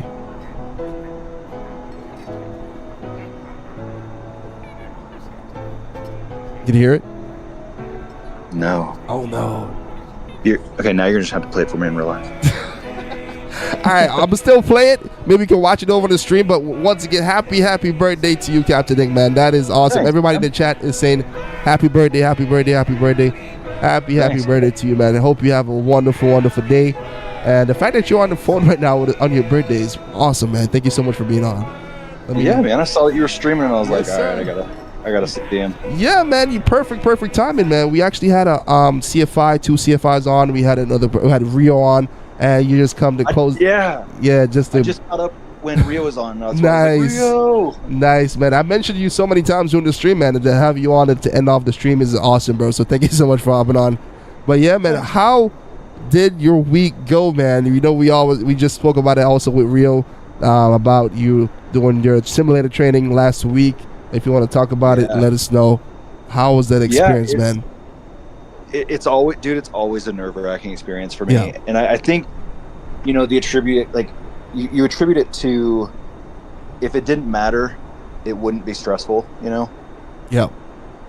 And because there's something there to care about, because there's something there to lose, and because there's something there to fight for every year, then of course it's stressful. But it was less stressful this year, I guess, than it was any other time. I mean, just, good preparation and whatever. So I think next year I'll go into it with a little bit less nerve. Gotcha. Yeah, I mean, like, Southwest really wants you to succeed, man. And that's, just something I need to get over, like, that feeling of, like, me against the world, because, like, truly Southwest just wants you to succeed. Yeah. That is next year it'll be clear. Got you, man. I saw you send the pictures of the Southwest Lounge, and another pilot actually saw that, and he was like, "Oh, I've been there before." He was so excited to see the pictures that you posted and stuff like that, man. That is awesome, bro. I'm really glad that you had a good time, and that is pretty cool. Rylan said, Captain Nick, have you ever talked to ATC what you thought you were talking to the passengers? I guess we're going to start with the questions right now. So have you done that before? Yeah, every pilot does that, and I've done it both ways. I've talked to passengers thinking they were ATC, and I've talked to ATC thinking they were passengers, and heck, I've talked to passengers thinking they were the other pilot. Like, it just happens, man. If you've got the wrong button clicked, it's gonna happen at some point. And it's fun because it's kind of it's like a fun tradition that pilots have. So if you make an announcement on ATC and you're trying to talk to passengers, we will make fun of you, and it's in good fun. It's nothing mean or negative. It's just like, so anytime someone does it, you're gonna get some crap for it. And it's funny because people will be like, "What's the temperature?" Like, "What gate are we going to?" And like, we all just give each other crap, and then it's over. But yeah, wow. I've done it, and I've done it more than once. Wow. Let me see. Thomas said, does Southwest do AQP, or do you go to the sim every 6 months? I'm not sure what AQP is. We do AQP. Oh gosh, I just joined Flight Sim, about to blow right past you on accident. Wait, that's you? That's me. Oh, I see you over there. Yeah, nice. An F-22. Let's get it. Yep. Nice. Not bad. I was too busy talking to you and not flying. I just blew past you at 700 knots. I was like, who is that? Yeah. Yeah, so we do AQP. Now, the initial ride is a type ride. So it is still a Jeopardy event. It's still very stressful. We are changing everything over to AQP, including the initial type ride. But yeah, we do AQP. We do it once a year, and then just like United, I know we are looking into potentially doing once every 9 months. Because I mean, once a year is it's tough, man. It's tough to stay proficient. Like, if I teach you a new language, and then just say, "Hey, don't speak it again," for a year. But then in a year, I want you as fluent as you are right now. You just can't do it. So, like, luckily, thank God, we don't do most of this stuff on a daily basis, right? Like I'm not banging an engine every year or every trip. I'm not, you know what I mean? Like thankfully. And so that part of it is a little tough because you go into the sim, you're like, man, I haven't done this in a year. And so I know they are looking at potentially upping that, which is good and bad. You know, in one way I'm like, once a year's enough. And in reality though, I'm like, it's really not. Like it'd be okay to see it sooner. Oh, got you. Thomas said I love going every 6 months after upgraded. It made things much easier. Nice. Okay, got you, Thomas. Yeah, and as long as you have that mindset, I think it's definitely better. My nerves kick in, and I just, you know, sometimes I'm like, gosh, I wouldn't mind if we went once every 5 years just to buy myself the time. But in reality, I mean, once every 6 months or every 9 months would probably be better than what we're doing. But got you. All right, the way it is. I'm okay right now. Nice. Awesome find, by the way. I see you just pulled up on my right-hand side. Awesome, bro. Shout out to you, Hobie. If you guys are hopping on right now, we are on the phone call with the awesome Captain Nip. He's an awesome captain for Southwest. If you guys have any questions, feel free to ask. He will definitely answer. Let me see. So Rylan said, what does it mean when ATC says you're going to give you a number to call? Oh, you don't want to hear that. But yeah. Yeah, that's not a good thing. That's like someone using your middle name. It's just you've messed up and you need to basically talk to someone about it. And like the thing is, I don't want to say those are optional, but like luckily we have a thing called an ASAP program, and it's run through the FAA, and it's run through I actually, believe it or not, it's run through NASA as well. But it's essentially just a self-sourced, you know, here's what people are messing up, because sometimes it's truly not just one person's fault. Like we had when going into LaGuardia, we had quite a few ASAPs, and people, like pilots, were messing things up. But it's like, okay, if one pilot messes up, it is what it is. If almost every other pilot messes up, it's the procedure. It's something else. It's not just the pilots. You know what I mean? Yeah. But yeah, I mean, if you hear, hey, I've got a number for you to call, you probably just messed something up. Oh man, that's crazy, man. Great answer, man. Brian said, oh, he's passing on Orlando. Oh, Brian, you're about to land us now. Nice. Rio said, who's flyer, Captain Nick or is it 737? I think Captain Nick is flying in the 737, man. He's a pretty cool guy. Thanks, man. Let me see. Hobie said, what makes you nervous about it? Is it the emergency flows, decision making, or just kind of combination of everything? What makes you nervous? I mean, it's just like like, so here's what happens. So I'm and like, this is not a shoot my own horn thing, but like I am a very good pilot. It's what I do. It's everything I've ever wanted to do. Toot that horn, man. My skills and abilities. However, we are doing things once a year that we are not used to doing. So like when you blow an engine in a sim, it is just not something that we do on a daily basis. So of course it's abnormal, right? It is an emergency. Mm-hmm. And they play it out as such. Like it's not just a, hey guys, next you're gonna blow an engine. Remember, here's the steps for doing that. And then we play it all the way through from, okay, you blew the engine, to now what would you do? Okay, now you're talking to ATC, now you're talking to dispatch, now you're talking to passengers, now you're running the checklist. Okay, now you need to set back up for another approach. Now you got to brief that approach while you're dealing with the emergency. Maybe you want to roll the fire trucks, maybe you don't. Like there's a lot of stuff that goes. It's not just, oh, you blew an engine, fix it, we'll pause it, and we'll be done. And so there's a lot that goes into it. And because you care about something, then of course it makes you nervous to do it, because the other part of that is you've got someone watching you do this who clearly knows as much, if not more than you, because they're an instructor in the program, and they do see this on a daily basis. So they do like kind of get used to seeing the flows, seeing, the call outs. Well, when you don't see it for a year, you get a little rusty. I mean, not that you can't do it, but you just get a little rusty. But these guys do see it every day. And so they're like, come on, ready to go. And it's like, it's pressure, man. It's a lot of pressure. And like I said, because you care about it, you put more pressure on yourself because of it. And like, this dude is just right behind you watching everything you do. So it's just nerve wracking, man. It's just it is what it is. It's meant to be that way though. It's meant to put you through your paces. Wow. That is very, very, very nerve-wracking indeed. I myself would definitely be a little bit nervous, a lot nervous about that situation. But yeah, shout out to you for doing that. You probably did a great job, man. Rio said, is there a lot of adjusting when approaching a slanted runway that has a low altitude like MBPV? There's a lot of adjusting when approaching a slanted runway that has a low altitude. I'm guessing we're talking about like flying an approach, like an offset approach. So like we did Hawaii, because we fly into Hawaii a lot. We did an approach. One of theirs is off by like 45 degrees, which is a long ways off when you're talking about shooting an approach down to minimums. Yeah. And so when you bust out, naturally you're waiting to see the runway in front of you. That's how you know you've done everything right and everything's good to go.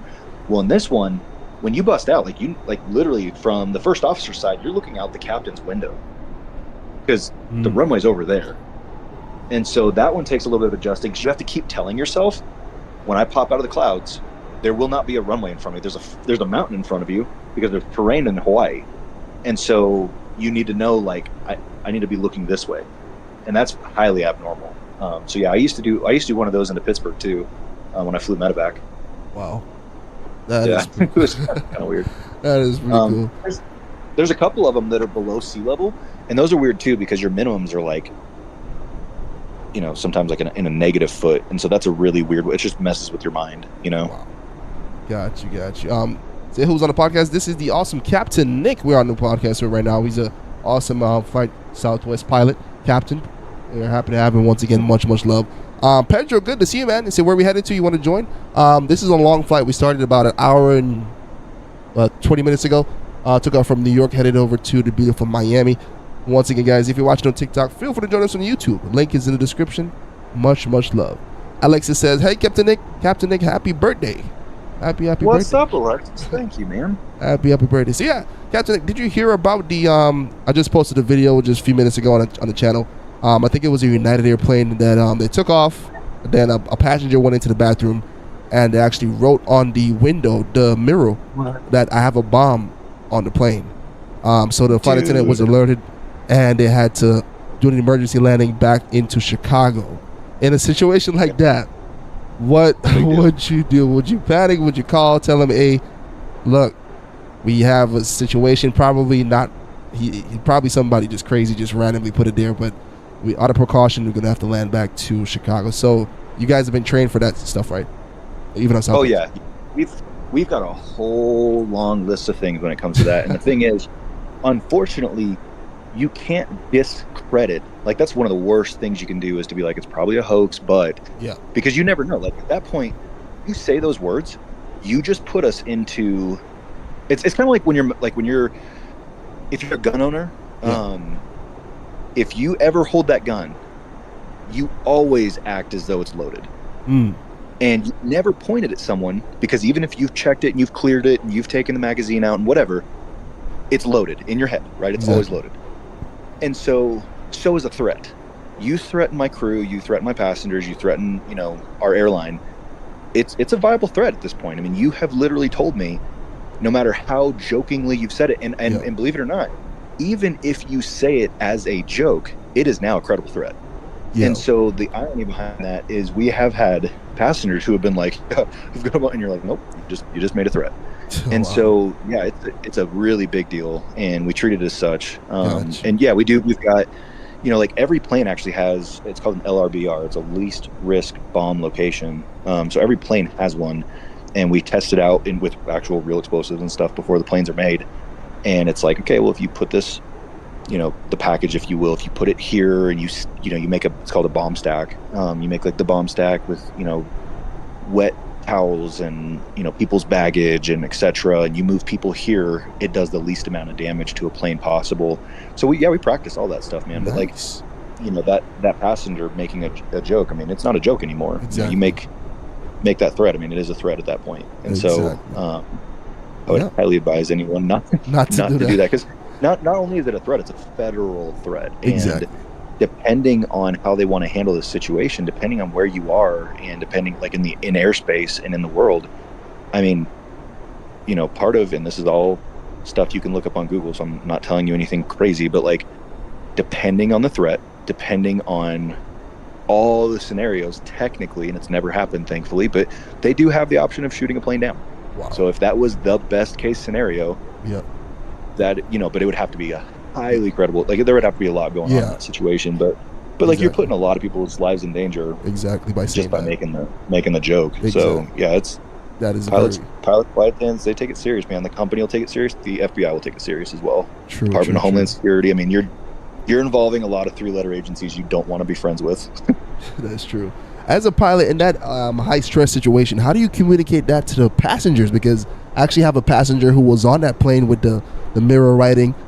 He actually said that the pilot didn't actually communicate with them until they landed. They just said 45 minutes after they're on the tarmac, they're away from the airport because it's probably away from everything else. The pilot came on and then said that there was a threat to the airplane, and we're just going to sit here for about 45 minutes until everything is cleared. And they said that in his voice he sounded a little nervous, so that made the whole cabin a little bit nervous about what is going on. But everyone had an idea that it's probably a bomb because the way that they were away from everyone, it's kind of a little sketchy. So in that situation, should they immediately tell the cabin like, hey, we have a potential bomb threat and we're going to go back, or should they wait till we land and everything is safe to communicate to the passengers? I mean, our first priority is safety. Yeah. And so obviously we need to fly that plane, right? Yeah. Like it doesn't matter anything else you do in the world. Remember what I told you last time we were talking: aviate, navigate. Communicate. Yep. So that third thing, and it's at the bottom for a reason, is communicate, right? Yeah. And so as much as passengers are like, oh, we want to be informed, it's just at the bottom of our list, man. Exactly. I mean, I'd rather, would you rather me tell you but not fly the plane? Of course not. You want me flying the plane. Like, that's my job, right? That's what I want to do. Yeah. And so they've got a lot going on. Like, they're probably running like a bunch of checklists. They're dealing with flying the plane. They're dealing with talking to dispatch. They're probably talking to the authorities. They're talking to ATC. They're talking to the flight attendants. There's a lot behind the scenes, man, that people, they just think that we're up there like pushing buttons. That's not what's happening. I mean, that's a very involved thing. And then obviously they want to put that plane away somewhere that, we can disable it, ensure that if it's a hijacking situation or whatever, you cannot get access to this plane. And so things turn into a serious lockdown situation. Now, the problem with telling passengers like a full truth, if you will, so like, it'd be one thing to, and this might also depend on United's SOP. So like if their SOP says not to say anything, that's what we're going to follow, right? Like, it's not, I work for a company. That company tells me how they want things handled. True. So as much as I may want to say something, if their operating procedure is, hey, we don't disclose this, and there's a reason we don't, like, sometimes. So if you say that, you're causing panic. Well, causing panic, we get on the ground. Are people pulling the slides? Are they running out of the plane? Are they, and this has happened, like, you cause a mass panic, right? Yeah. And people are breaking out of that plane.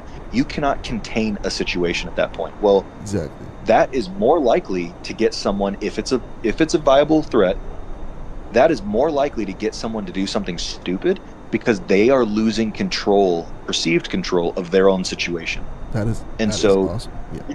Yeah, you just put everyone's life in jeopardy by telling the full truth of, hey, we just had a bomb threat. Like, all of a sudden you've caused mass panic on this plane. So unfortunately, it's probably not the best idea to speak the full truth in that case. Exactly. Everybody in the chat right now is saying great answer. Brian said they don't want us to panic, so they sugarcoat it. That's 100% true. Because imagine being on an airplane taking off. You're probably at like 15, 20,000 feet. And all of a sudden the pilot comes over. Guys, there's a possible bomb threat to this airplane. The time it takes for you to turn around and land, probably 30 minutes, they're going to be panicked. People are going to be screaming. Everything's going to be chaos. So I think, he did the right thing. Right. Well, not just that, but dude, it might turn into Lord of the Flies back there. I mean, you get someone who thinks that they're going to start taking over, and now you've got people like, pointing the finger and being like, oh, well, maybe it's that guy. And then all of a sudden you get people, I mean, here's the other thing. I don't know if you remember, and I'm not going to say the airline it was, but a couple of years ago, a man died because they thought he was trying to get into the cockpit, and so the passengers literally killed him. They were trying to restrain him, but restraint turned into, he lost his life. Wow. And so, the next thing you know, people just kind of go like they take matters in their own hand. Now, I would think that they're trying to do it for the best reasons possible, but let's imagine it's some 16-year-old kid playing a prank, and now you've got a dead kid on your plane. I mean, dude, like this turned into a serious situation, right? Yeah. And so I think, unfortunately, sometimes less is better. Yeah, that's true. That's true. Yeah, I think they did a great thing, man. The person was saying that they were confused and whatnot, but I'd rather be confused than be in panic. So the pilot actually told them what happened when they landed, which was a good thing. So yeah, they did a great job. So shout out to United for that, man. Somebody said, yeah, that's crazy. Yeah, that is very crazy indeed, man. Said, is the plane still en route? No, ma'am. That was on the April 15th. That was last week that situation happened. But yeah, once again, man, appreciate you guys so much for hopping on. I hope you're having a good day. We on the line with the awesome Captain Nick. He flies for Southwest Airlines, one of the best airlines in the U.S., probably in the world too, also. So yeah, if you guys have any more questions, let me know. Much love. I think I missed a question here. Rylan said, Captain Nick, have you ever had someone threaten your airplane? Yes, actually. What? Really? It's not fun. It was not a bomb threat, but it was. I've had a few that were just regular threats, and we have threat levels. Yeah. And so every airline pilot can tell you, like, there's a threat level 1, 2, 3, and a 4. Okay. And so 1 is just verbal, so you get someone who's being, drunk, disorderly. 2 is physical, 3 is life-threatening, 4 is breach of cockpit, or attempted breach of cockpit. So even if you walk up to the cockpit and you were to start trying to get in, you just put that plane into a level 4 threat. I mean, like, you just became a potential hijacker. Wow. And so that's why, like, when they tell you don't crowd the cockpit, they mean it. And when a flight attendant's like, hey, like, if there's only one bathroom up front and you get people who start crowding the cockpit, they take it serious because they're like, it's a quick, okay, imagine you're a cop and you're pulling someone over and they're doing like all the things you told them not to, and they're fidgeting. As much as you don't want to think you'd be the guy that kind of put your hand on your gun, you may, just because you're like, I don't know what this dude's doing. We kind of look at it the same way. Like, if you're crowding the cockpit, even though we think you have the best intentions and you're like, dude, I just have to pee, we don't know what your next move is. And that's a big deal. And so, like, literally the airline looks at it as a, you go from nothing to a level 4 real quick. But yeah, I had someone, I've had a couple level 2s, and I had one level 3 where this guy was like, I'm going to kill you. We were like, here we go. Oh my goodness, that is insane. People get agitated, but that's what I was saying, like with that United crew. Yeah. You just don't want to, like, you become almost like a hostage negotiator up at 40,000 feet. And like, that's what happened here. Was this guy felt like he was losing control of a situation he felt he was in control of. Well, we want you to feel in control, and that's exactly like what a hostage negotiator would do too, is like, no, dude, you're in control of the situation. Even though you're not, I want you to definitely think that you are. And we had someone in the back, it was just a regular passenger, who was taking away this guy's perceived control. And the next thing you know, it went from like a level 1 to a level 3 really fast. Wow. And that's not what we want. Wow. That is insane. But it was because a passenger was trying to do the right thing. It's just, unfortunately, they were, handling it the wrong way. They didn't let the people who knew what they were doing handle it. Got you. Wow. That is insane. Let me see. Hobie said, would the writing on the bathroom window mirror be a level 1, or would it be something higher? What would you guys think? No, because it's definitely not a level 1. Anything that has a threat to life, you are immediately going to upgrade that to at least a level 2, if not a level 3. Okay. That one would probably start as a level 2. Yeah. Because it probably doesn't have a lot of credibility behind it. Yeah. And then it would probably get moved up to a level 3 really fast. Got you. And remember, 3 is essentially as high as it gets, other than crying or talking, even saying the word. Remember that lady? It was like a year ago, and she said, "I'm going to get into that cockpit." Even those words, that is a level 4 at that point. You have attempted or spoken of breaching the cockpit. It lets us know where your mental capacity is, and it lets us know that may be their next step, right? Yeah. And so, I mean, that when you write on the wall, I've got a bomb, or this is a bomb threat, or whatever, like you immediately went past 1. You're now at a 2 or maybe even a 3. That is insane. Wow. Appreciate you so much for that awesome answer. But he said, What game is it? Yeah, this is Microsoft Flight Simulator 2020. Jake, thank you so much for answering that, man. Rio, that sounds amazing, man. Rio says he made some loaded mashed potatoes with sour cream, cheese, bacon bits, barbecue ribs, and corn. Sheesh. Rio, you're making me hungry, bro. Bring it over. Oh, man. Willie, that is a wild question, man. As a Captain Nick, have you ever gotten hijacked before? Oh, my goodness, No. Willie. Thank God. So post 9/11, we've done a lot of change. So I want you to reshape your mind for a second and take a walk with me. Pre 9/11, this is just a little fun history lesson.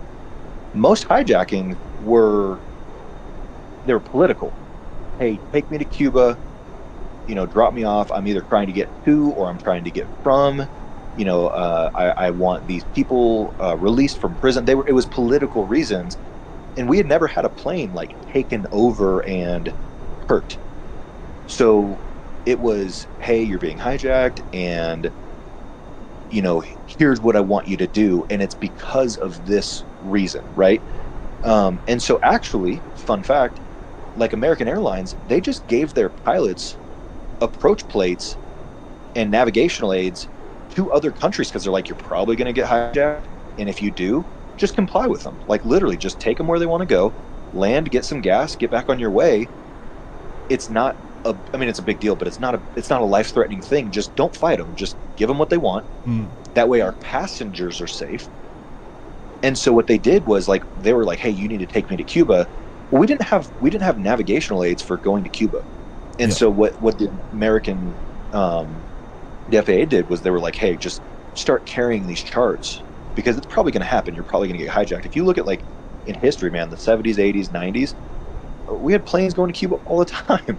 And so when 9/11 happened, it was truly if you work with them, it'll be over soon. Just take them where they want to go.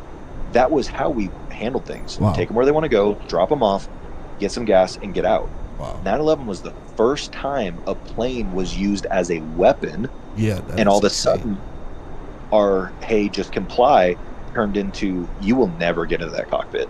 It's not going to happen.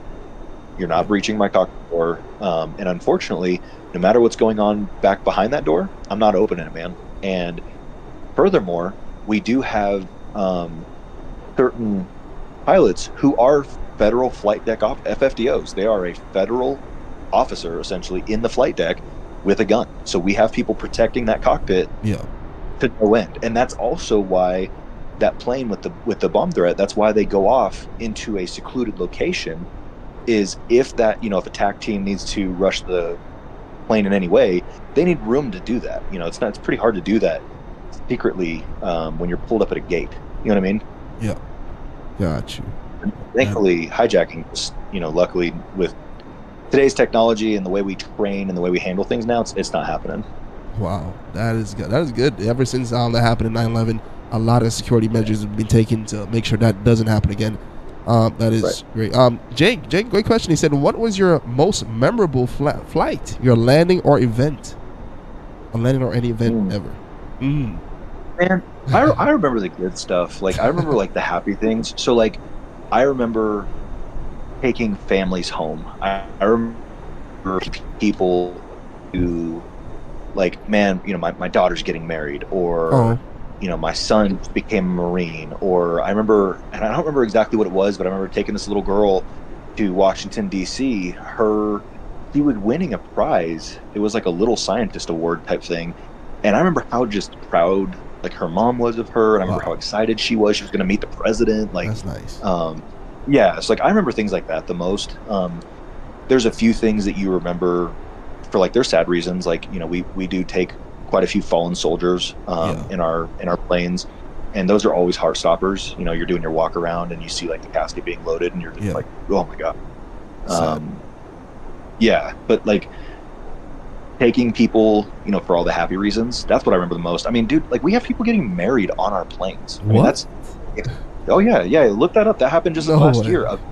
Yeah, just so what happened was I can't remember exactly what was going on, but let's call it a hurricane or something. Something was happening to where this husband and wife were not they were not going to be able to make their flight. Their flight was getting canceled, And so they went, dude, we're the Love airline. Like, let's do this thing. And they happened to have a preacher on board, and they got married on one of our dang planes. Wow, our flight attendants made them like a little, like runners with toilet paper, and we made like, we always have champagne and stuff. So like we brought champagne out, and we did like, flight attendants made a crown of like our snack mixes and stuff. So like, yeah, we're the Love airline. Like we make stuff happen. So shout out to Southwest.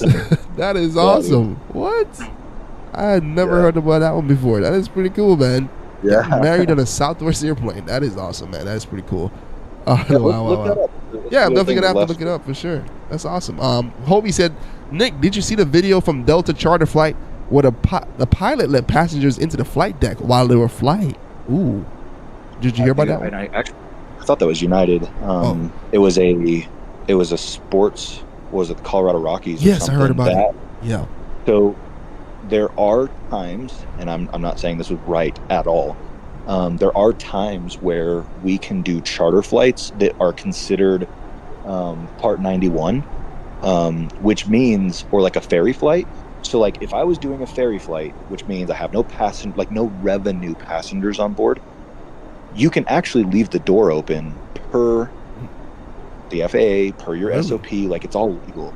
Now, what they did, I would never imagine like allowing someone into the cockpit to sit in the seat and take videos and act like they were going to move the controls. So I mean, that's I'm not condoning that at all, but I am saying that there's a time and a place where certain things are more legal. It's not like they had a bunch of paying passengers in the back like a routine flight. However, I wouldn't have done that. That's like I said, crazy. My career is important and safety of people is important, and I wouldn't have done that at all. Definitely. You start involving cameras and stuff, and people, things posted on social media, like things get out of hand real quick. Yeah, I think he's suspended right now. His license got suspended or something like that. That's crazy, man. Both pilots. Yep. Antonio said a question. Good to see you, Antonio, once again, man. Welcome to the stream. He said, are these officers are they wearing plain clothes?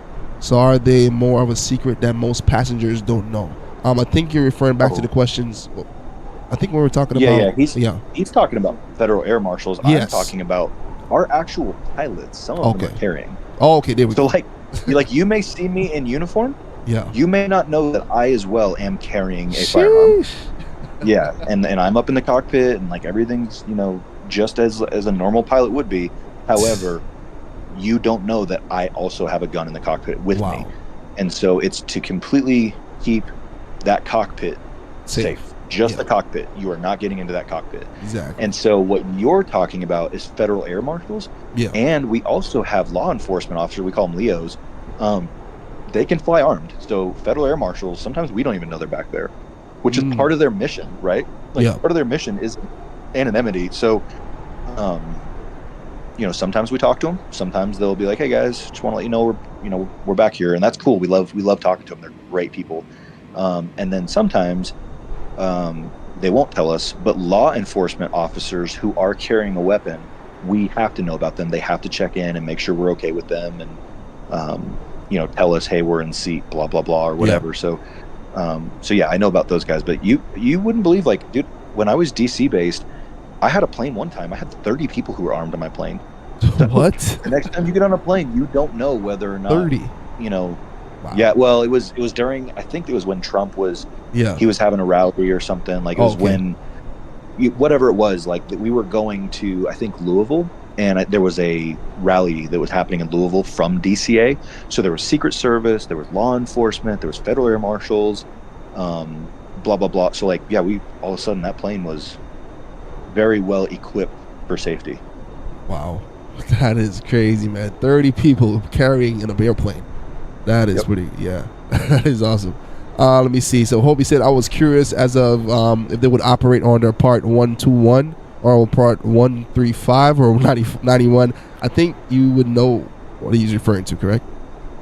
Yeah. So Part 121 is airlines. Okay. Part 135 is charter. And then Part 91 is just kind of everything else. So Trip, let's say you and I go out and we just rent a plane and you and I are going out as buddies. That's Part 91. Okay. And I used to fly medevac, actually, even though it was a medevac operation. It was not charter and it was not airline. It was Part 91. It was self-owned. It was self-sustained. And so you can kind of do whatever you want on a Part 91. It's just a fun flight. Okay. But like when it's Part 135, you're under different federal rules than you are Part 121, which is airlines. And so what Hobie's saying is he was wondering what part they were operating under, because that would determine whether or not what they did was either legal. Now, and there's a difference between legal and safe and smart, right? So like, even if what they did was legal via the part that they were flying, the federal aviation regulations that they were flying under, maybe the SOPs, because even though I can fly with the door open on a charter flight, I definitely can't have someone in my seat, you know, filming and, you know, making TikToks and stuff like that. It's just not going to happen. So either way, I think they're kind of screwed, which is unfortunate, man, because like we're all human, like we're all just trying to have a good life and whatever. So like it is unfortunate what's happening, but with today's world, man, like you've got to be careful with what you do. That's true. That's true. It's very unfortunate, but that's crazy. Let me see. Willie said, have anyone ever had a baby on your airplane? Anybody went into labor? It not on mine. It's happened before many times. Matter of fact, I can't remember. I'll get back to you on the story, but we did have someone on a Southwest flight who did have a baby. Wow. And they actually named their baby. It was something really, really cute. No way. I can't remember, but yeah, it was like their middle name was like Love or something. Wow, so it was like Candace Love something, and whatever it was. But that Love part came from Southwest. Our flight helping them deliver that baby That is awesome. And she was like 2 weeks early or a week early or something. So like what? The doctor said like, hey, you're good to, you know, you're good to fly. Like we're not going to induce you for like a week. And all of a sudden we get up to like 40,000 feet. And she's like, I am having this baby today. That is crazy. I actually heard about a flight from London to Miami, and a lady went into labor, and they actually named the baby Mia. Miami, MIA for short. So that's pretty cool too. Cool. That's pretty cool. Yeah, too, and it's, you know, one cool thing is with every single medical that I've ever had, I have always had more than one doctor, nurse, you know, some kind of, you know, firefighter, someone with medical experience. I've always had at least 1, 2, 3, sometimes 10 or more on that plane. Nice. And so it's way more common than you think. Like, I think I told you a couple months ago, I had 3 medical emergencies, 2 on the same flight. Wow. And literally, like the people that we had in the back, there was 2 guys that were both medical trained people, and they were like, well, this is eventful. That's crazy. Yeah, we tend to have people in the back that can help, and then our flight attendants are extremely well trained. And then in the cockpit, I can get in touch with, it's called Stat MD, and I'm literally talking to a doctor on the radios, and our flight attendants can patch into that, and so they can talk. Like Hobie, you're going to want to know this for when you go for your aviation interviews. Like you can patch into Stat MD, and literally we can all just talk to Stat MD on the phone the whole time, so they can walk you through how to do certain things too. Wow, that is pretty cool. That's a good contact to have. That's awesome. Yeah, I didn't know that. Yeah, that's awesome. Rylan said, Captain Nick, have you ever seen a plane in front of you and while you're flying? Basically, that's a good question, because over the last week or so, there's been a lot of reports of missed collisions on the airport. It's been crazy. So what's your thoughts on that? And you can also answer this question we asked, have you ever seen a plane in front of you while flying? So while flying, we actually get actually, here, I'm going to do something. Since you're flying in front of me, well, you're descending now, but I want you to look at something. So you just keep flying, okay? And I'm going to give you a demonstration. You're at 28,000. I'm gonna fly about 1,000 feet above you, okay? Okay. This is how close we can get in the air in real life. So you're at 27. I'm at 28 ish. Yeah. So look up. See me passing you? Yeah, I see you. So you see how close we got right there? It's about 1,000 feet of separation. We can do that in real life. We can do 1,000 feet of separation. So I know that seems crazy, but like we're all on autopilot once we get up to RVSM airspace, and so it's not, you know, we see planes go by us all the time that are within 1,000 feet of us. Wow. So yes, I do see that all the time. Now, as far as taking off, luckily I haven't been in that situation. I have heard it where they cleared us and another plane to take off at the same time, and neither plane moved. Actually, we were both just like, you just cleared two people at the same time. And like, once again, dude, people are humans and mistakes happen. I mean, it's you know, obviously we train hard. We do it the best we can with what we've got. I think that was just an honest mistake of ground versus tower. They weren't listening to each other. So ground, I think, cleared Southwest to cross. Tower cleared JetBlue to take off. And so there needs to be more communication there for sure. I mean, I'm not saying this is okay. But I am saying, like, luckily everyone handled everything well. Nothing happened. You know, like it could have been way worse than it was, really. That's true. And so luckily everyone was listening. Everyone was paying attention. No one was being complacent on the pilot side. And you know, they'll figure out what happened, why it happened, and we'll learn from it. That's the beautiful thing. And like, you know, unfortunately, the best advancements that we've ever had, unfortunately, always come from something like this happening, right? So EGIPWIS, wind shear, TCAS, TARA, all these things only happened because of events like this, where they're like, whoa, what happened? Did it need to happen this way? Or what can we do to fix it? So I'm going to pass you again. I want you to look straight ahead. This is how close we can get. So I'm passing you right now.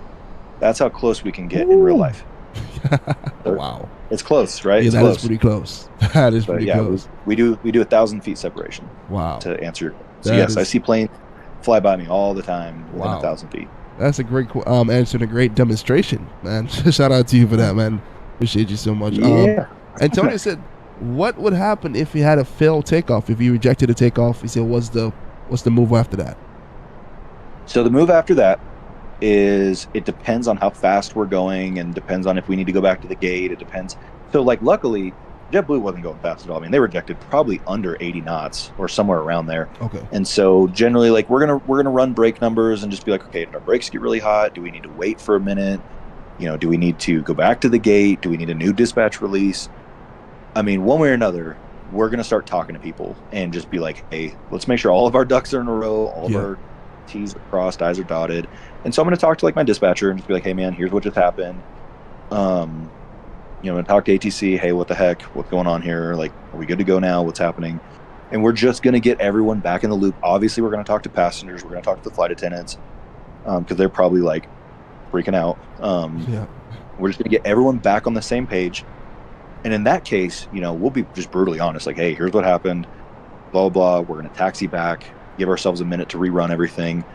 Everything's good to go, and then we're going to take back off again. But we're definitely going to keep the passengers very informed on that case, because it's abrupt. Like when we do a rejected takeoff, it is max braking, and I'm talking our hydraulics can go up to 3,000 psi. Wow.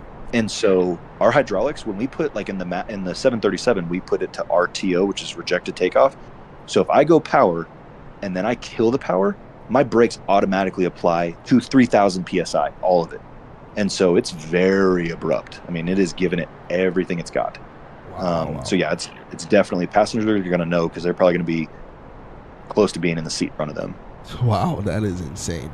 Once again, guys, welcome to the stream. Isaiah, good to see you, man. Welcome to the stream. Alexis, hope everyone is having a wonderful time right now. We're on the podcast with the awesome Captain Nick, captain for Southwest Airplane. Much love. He's also flying with us right now in the sky in the beautiful F-22. Appreciate James so much for hopping on. So basically, Alexis just asked the same question, but the opposite. What if you're landing and you failed the landing, you missed approach? So in that situation, do you land at the same airport or do you go to another airport? Depends, but yeah. Yeah, that all depends. And I've had it many times, actually. It's more common to go around than it is to reject a takeoff. Hey, there's Pilot Youngin. Nice. He's on stream too. Oh, nice. So yeah, that happens, you know, like they'll tell us to go around. Like, so if you ever hear towers say, hey, so-and-so, go around. Yeah. We can call it a wave off. We can call it a go around. We can call it a missed approach. We can call it, they can say, hey, cancel approach clearance, can't cancel, takeoff clearance. So these things are all, kind of the same thing, right? Yeah. And so I've had them wave me off a few times actually, because someone was crossing a runway they weren't supposed to. And keep in mind, guys, when I say, it's happened to me a couple times, I do a lot of flights. So like my a lot is different than your a lot, right? Like if you're going to fly a handful of times a year, remember I do four flights a day. Wow. Right. So my a lot is different. So I don't want people to hear this and be like, oh my God, they're always, something's always happening. That's not true. Yeah. But yeah, no, Lexus, great question. They generally, like, if something's happening, someone's crossing a runway, and it doesn't mean that it happened illegally. So like I've had it before where they told, it was American Airlines. I don't know why I remember it, but I do. They told American Airlines to cross a runway, and it was legit. It's all legal, like totally normal. What happened was they were taxiing just like American does. They were taxiing a little slower than we do. And so we were coming in, we were flying fast because that's just how we do things. And they were taxiing slow, which is just how they do things. And it just happened to be the perfect storm that with how fast we were coming in and how slow they were taxiing, we were going to be on this runway at the same time. And so they told us to go around because that's the safest move. They can't tell American to speed up.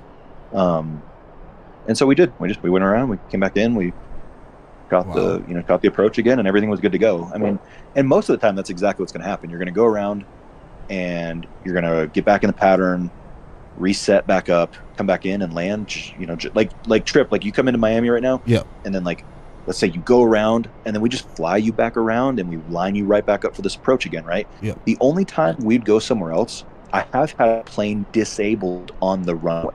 Wow. And they were like, hey, we don't know how long this is going to be. They had blown a tire, and they were like, we don't know how long they're going to be here. And we were literally on short final, and they were like, hey, we just blew a tire. And so we went around, and we were going to get back in the pattern and shoot the approach again. But they were like, we don't know how long this dude's going to be on the runway. And so we were like, okay, no problem. I think actually we were going into, I was based in D.C. for 7 years, DCA. So we just went over to Baltimore or Dulles and landed there and waited for them to fix it all up, and then we came back in and landed, and everything was good to go. Wow, that is pretty awesome, man. We have a good question. Great question, by the way. We have a great question here also on TikTok. Jake said, "How long did it take you to make it to the airlines? So it's a different story, and I don't want you to hear my story and think that's normal. It used to be, and it's not right now. But where'd you go? I'm here. My bad. I had to." Yeah, pause and put on the replay mode. Yeah, go ahead. I'm gonna pause too and let you pass me. Got you. So, there you are. So I started flying professionally in 2008, and I made it to a regional in 2015. And so what is that? 7 years, which then I flew for the regional for 7 years, and then I came over to a major. But it was different. Like when I started, when I was 18, I couldn't even try to get my airline transport pilot, what's called an ATP. I couldn't even try to get that until I was 23. Wow. Well, now you can do that at like 20 or 21. Wow. And so they've moved everything up. They've changed everything. So my answer is it took me 7 years from the day I started really flight training to the day I got on with an airline. That is not the case anymore. And so think, because I said 7, that's going to be 7 for you. Hell, you might start flying and then be at a major airline within 5 years. Wow. It's just the times have changed. Nice. Which is great. I mean, that's exactly what it should be like. Got you. Some people, like the people that came before me, it took them 25 years of flying to get to an airline. Wow. And then the people before them, they were like American Airlines back in the day used to pick people up at like 22 before they ever made the ATP. So these guys had like 250 hours. I mean, seriously, our commercial pilots don't even have that. Like our junior commercial pilots don't even have, you know what I mean? So yeah, it's always changing. It's always changing. That is wow. Somebody asks, how much is it to go to flight school? That will all depend. Yeah, that varies. I would say a good rule of thumb is going to be a little over 100,000, 100, 150. So this is a perfect example. See how I have a bunch of planes on the runway right now? Yeah. I'm just going to go around. That's what I'm going to do. Let me see if we can find you real quick. Oh, I see you. I'm gonna overfly you. Nice. Okay. I'm just going to go around. That is and I'm funny. Just gonna get back. This is how it works in real life. I mean, kind of. I wouldn't ever get this close to you, but yeah, if we get that close, that would be interesting. Right. But yeah, so the price varies. It's going to be, $150,000 for flight training. Wow. Okay, gotcha. Yeah, it's not cheap at all. Let me see. Oh, he asked you what got you into flying. What got you into flying? Oh, so that's a funny story, and I'm glad you asked that. So my mom and dad, and I'll try to make this quick because I know you just landed. I don't know how much time you've got, Trip. Nah, it's fine. Okay. Yep. So, and Southwest loved this story actually because it's a true one. It's not. I wasn't just blowing smoke.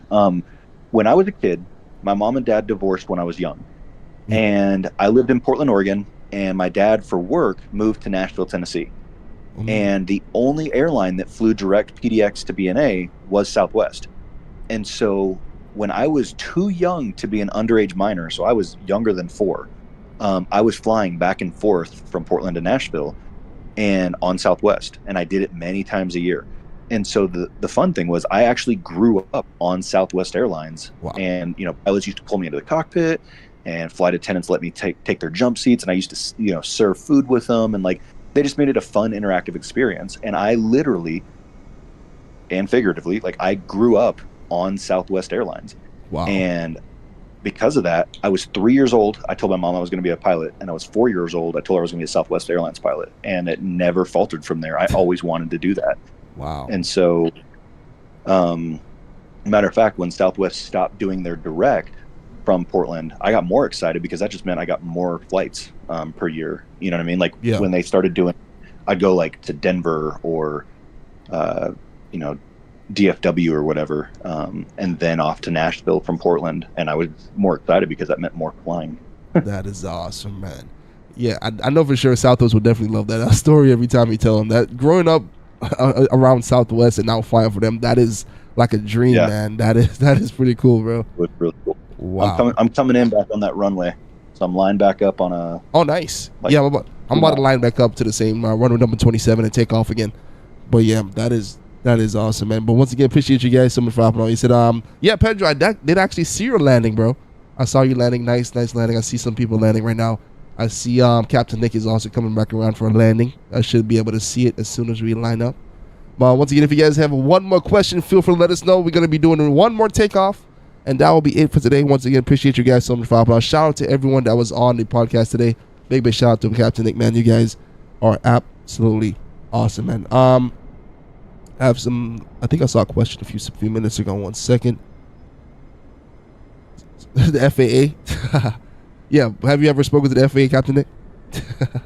Yeah. So we have them in the jump seat every once in a while. Really? And they do a thing where, they basically do a check ride on you. So they will, hey, I need to see your cards, your paperwork, and make sure everything's legal, and really? They just do a check on you. And they can do that to anyone. As long as you're flying an aircraft, I mean, they can ask you to see all your paperwork, and that's totally legal. You better have it. Got you.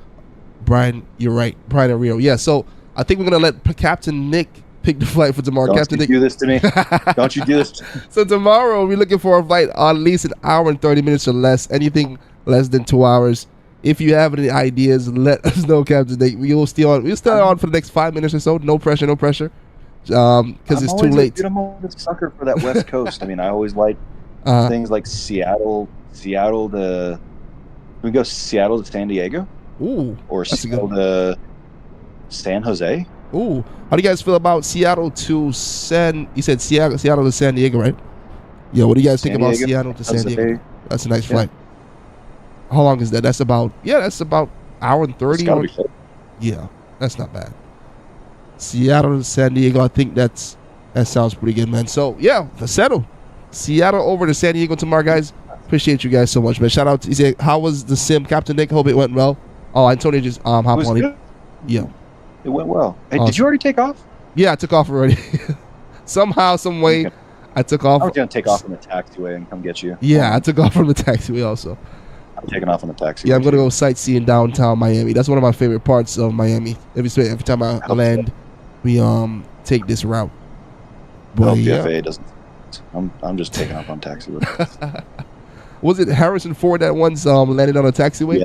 Yeah. Yeah, I think that was San Jose or something. We go there, and every time I'm on that taxiway, I'm like, okay, no Harrison Ford, right? Rio said he's gonna call the FAA. Oh, done. Rio? Man. Yeah. We're buddies, dude. We're friends. Yeah, we're good friends, Rio. You don't call the FAA on your buddies. Oh, I'm telling you. But once again, man, you guys are awesome. So tomorrow's flight is going to be Seattle over to San Diego. Once again, appreciate you guys so much for hopping on. Let me go ahead and just do a quick flyby. The beautiful downtown. I know Rio mentioned Vancouver. I mean, that's not far away from Seattle. You could do that. Like Vancouver okay, sure. All right, so that's only like an extra minute or two. Oh, okay, got you. So Rio, we can do Vancouver to San Diego then. Perfect. All right, so once again, appreciate you guys so much. Oh man, beautiful downtown Miami, man. This is where Miami Heat plays. Miami Heat lost today, sadly. Not going to talk much about that, but hey, shout out to the Miami Heat. Nice, beautiful downtown. You say go Celtics? Hey man, it's a 7-game series. Let's see what happens. Beautiful downtown scenery. Oh, food Discord, yeah. Rio did send a picture of his food. We're gonna check it out real quick. My Tony said the Miami Heat is over. No sir, not over until it's over. All right, let's go to the food Discord real quick and check out Rio's picture of his food he made this afternoon. Let's see. Sheesh. Dude, I don't believe it. He's gonna send it to our house. I'm saying he's got our addresses, dude. I'm telling you, he made a loaded mashed potatoes with cheese, bacon bits, and sour cream, and barbecue ribs and corn. Oh my goodness, Rio, bro. Sheesh. This looks amazing, bro. Definitely send it to a house. I'm about to stall out, Captain Nick. So before I stall out and crash. I'm about to fly right next to you. So, hey, right up here, the last time my wife went to Miami, there's this place right in here. It's very unsuspecting. It's not this one. Okay, you see this thing that I'm about to fly over right now? Wait, where you at? Let me see. Are you behind me? Or in front? No, right. I see you. Right in front of you. Yeah, I see you. I'm a Zazel shade on. Yeah, I see you. So, on one of these, there's a place called Shuckers right here, right below me. Yeah. It's a really good place. You got to check that place out. Every time we fly into Miami, we go there. Really? It's really good. What they sell like good? What kind of food? Seafood? I mean, I like coconut shrimp. So. Ooh, okay. I'm a sucker. Nice. Next time, I'm just coming over to your house, though. Yeah, for sure, man. You're always invited. much love, man. But shout out to everyone in the chat, man. You guys are absolutely amazing, man. Big shout out to Captain Nick. Thank you so much for being on today, man. Thank you so much for the amazing answering to all the questions and everybody else. Shout out to Treesy, the captain, the CFI. Shout out to Hobie, CFI, for being on. Shout out to Rio for being on. Appreciate you guys so much, man. I'll see you guys tomorrow night. Going to be doing a beautiful flight from Vancouver to San Diego. Hope you guys have a wonderful night. Shout out to you, Captain Nick, once again. One love, much love. God bless. Love you guys. Peace.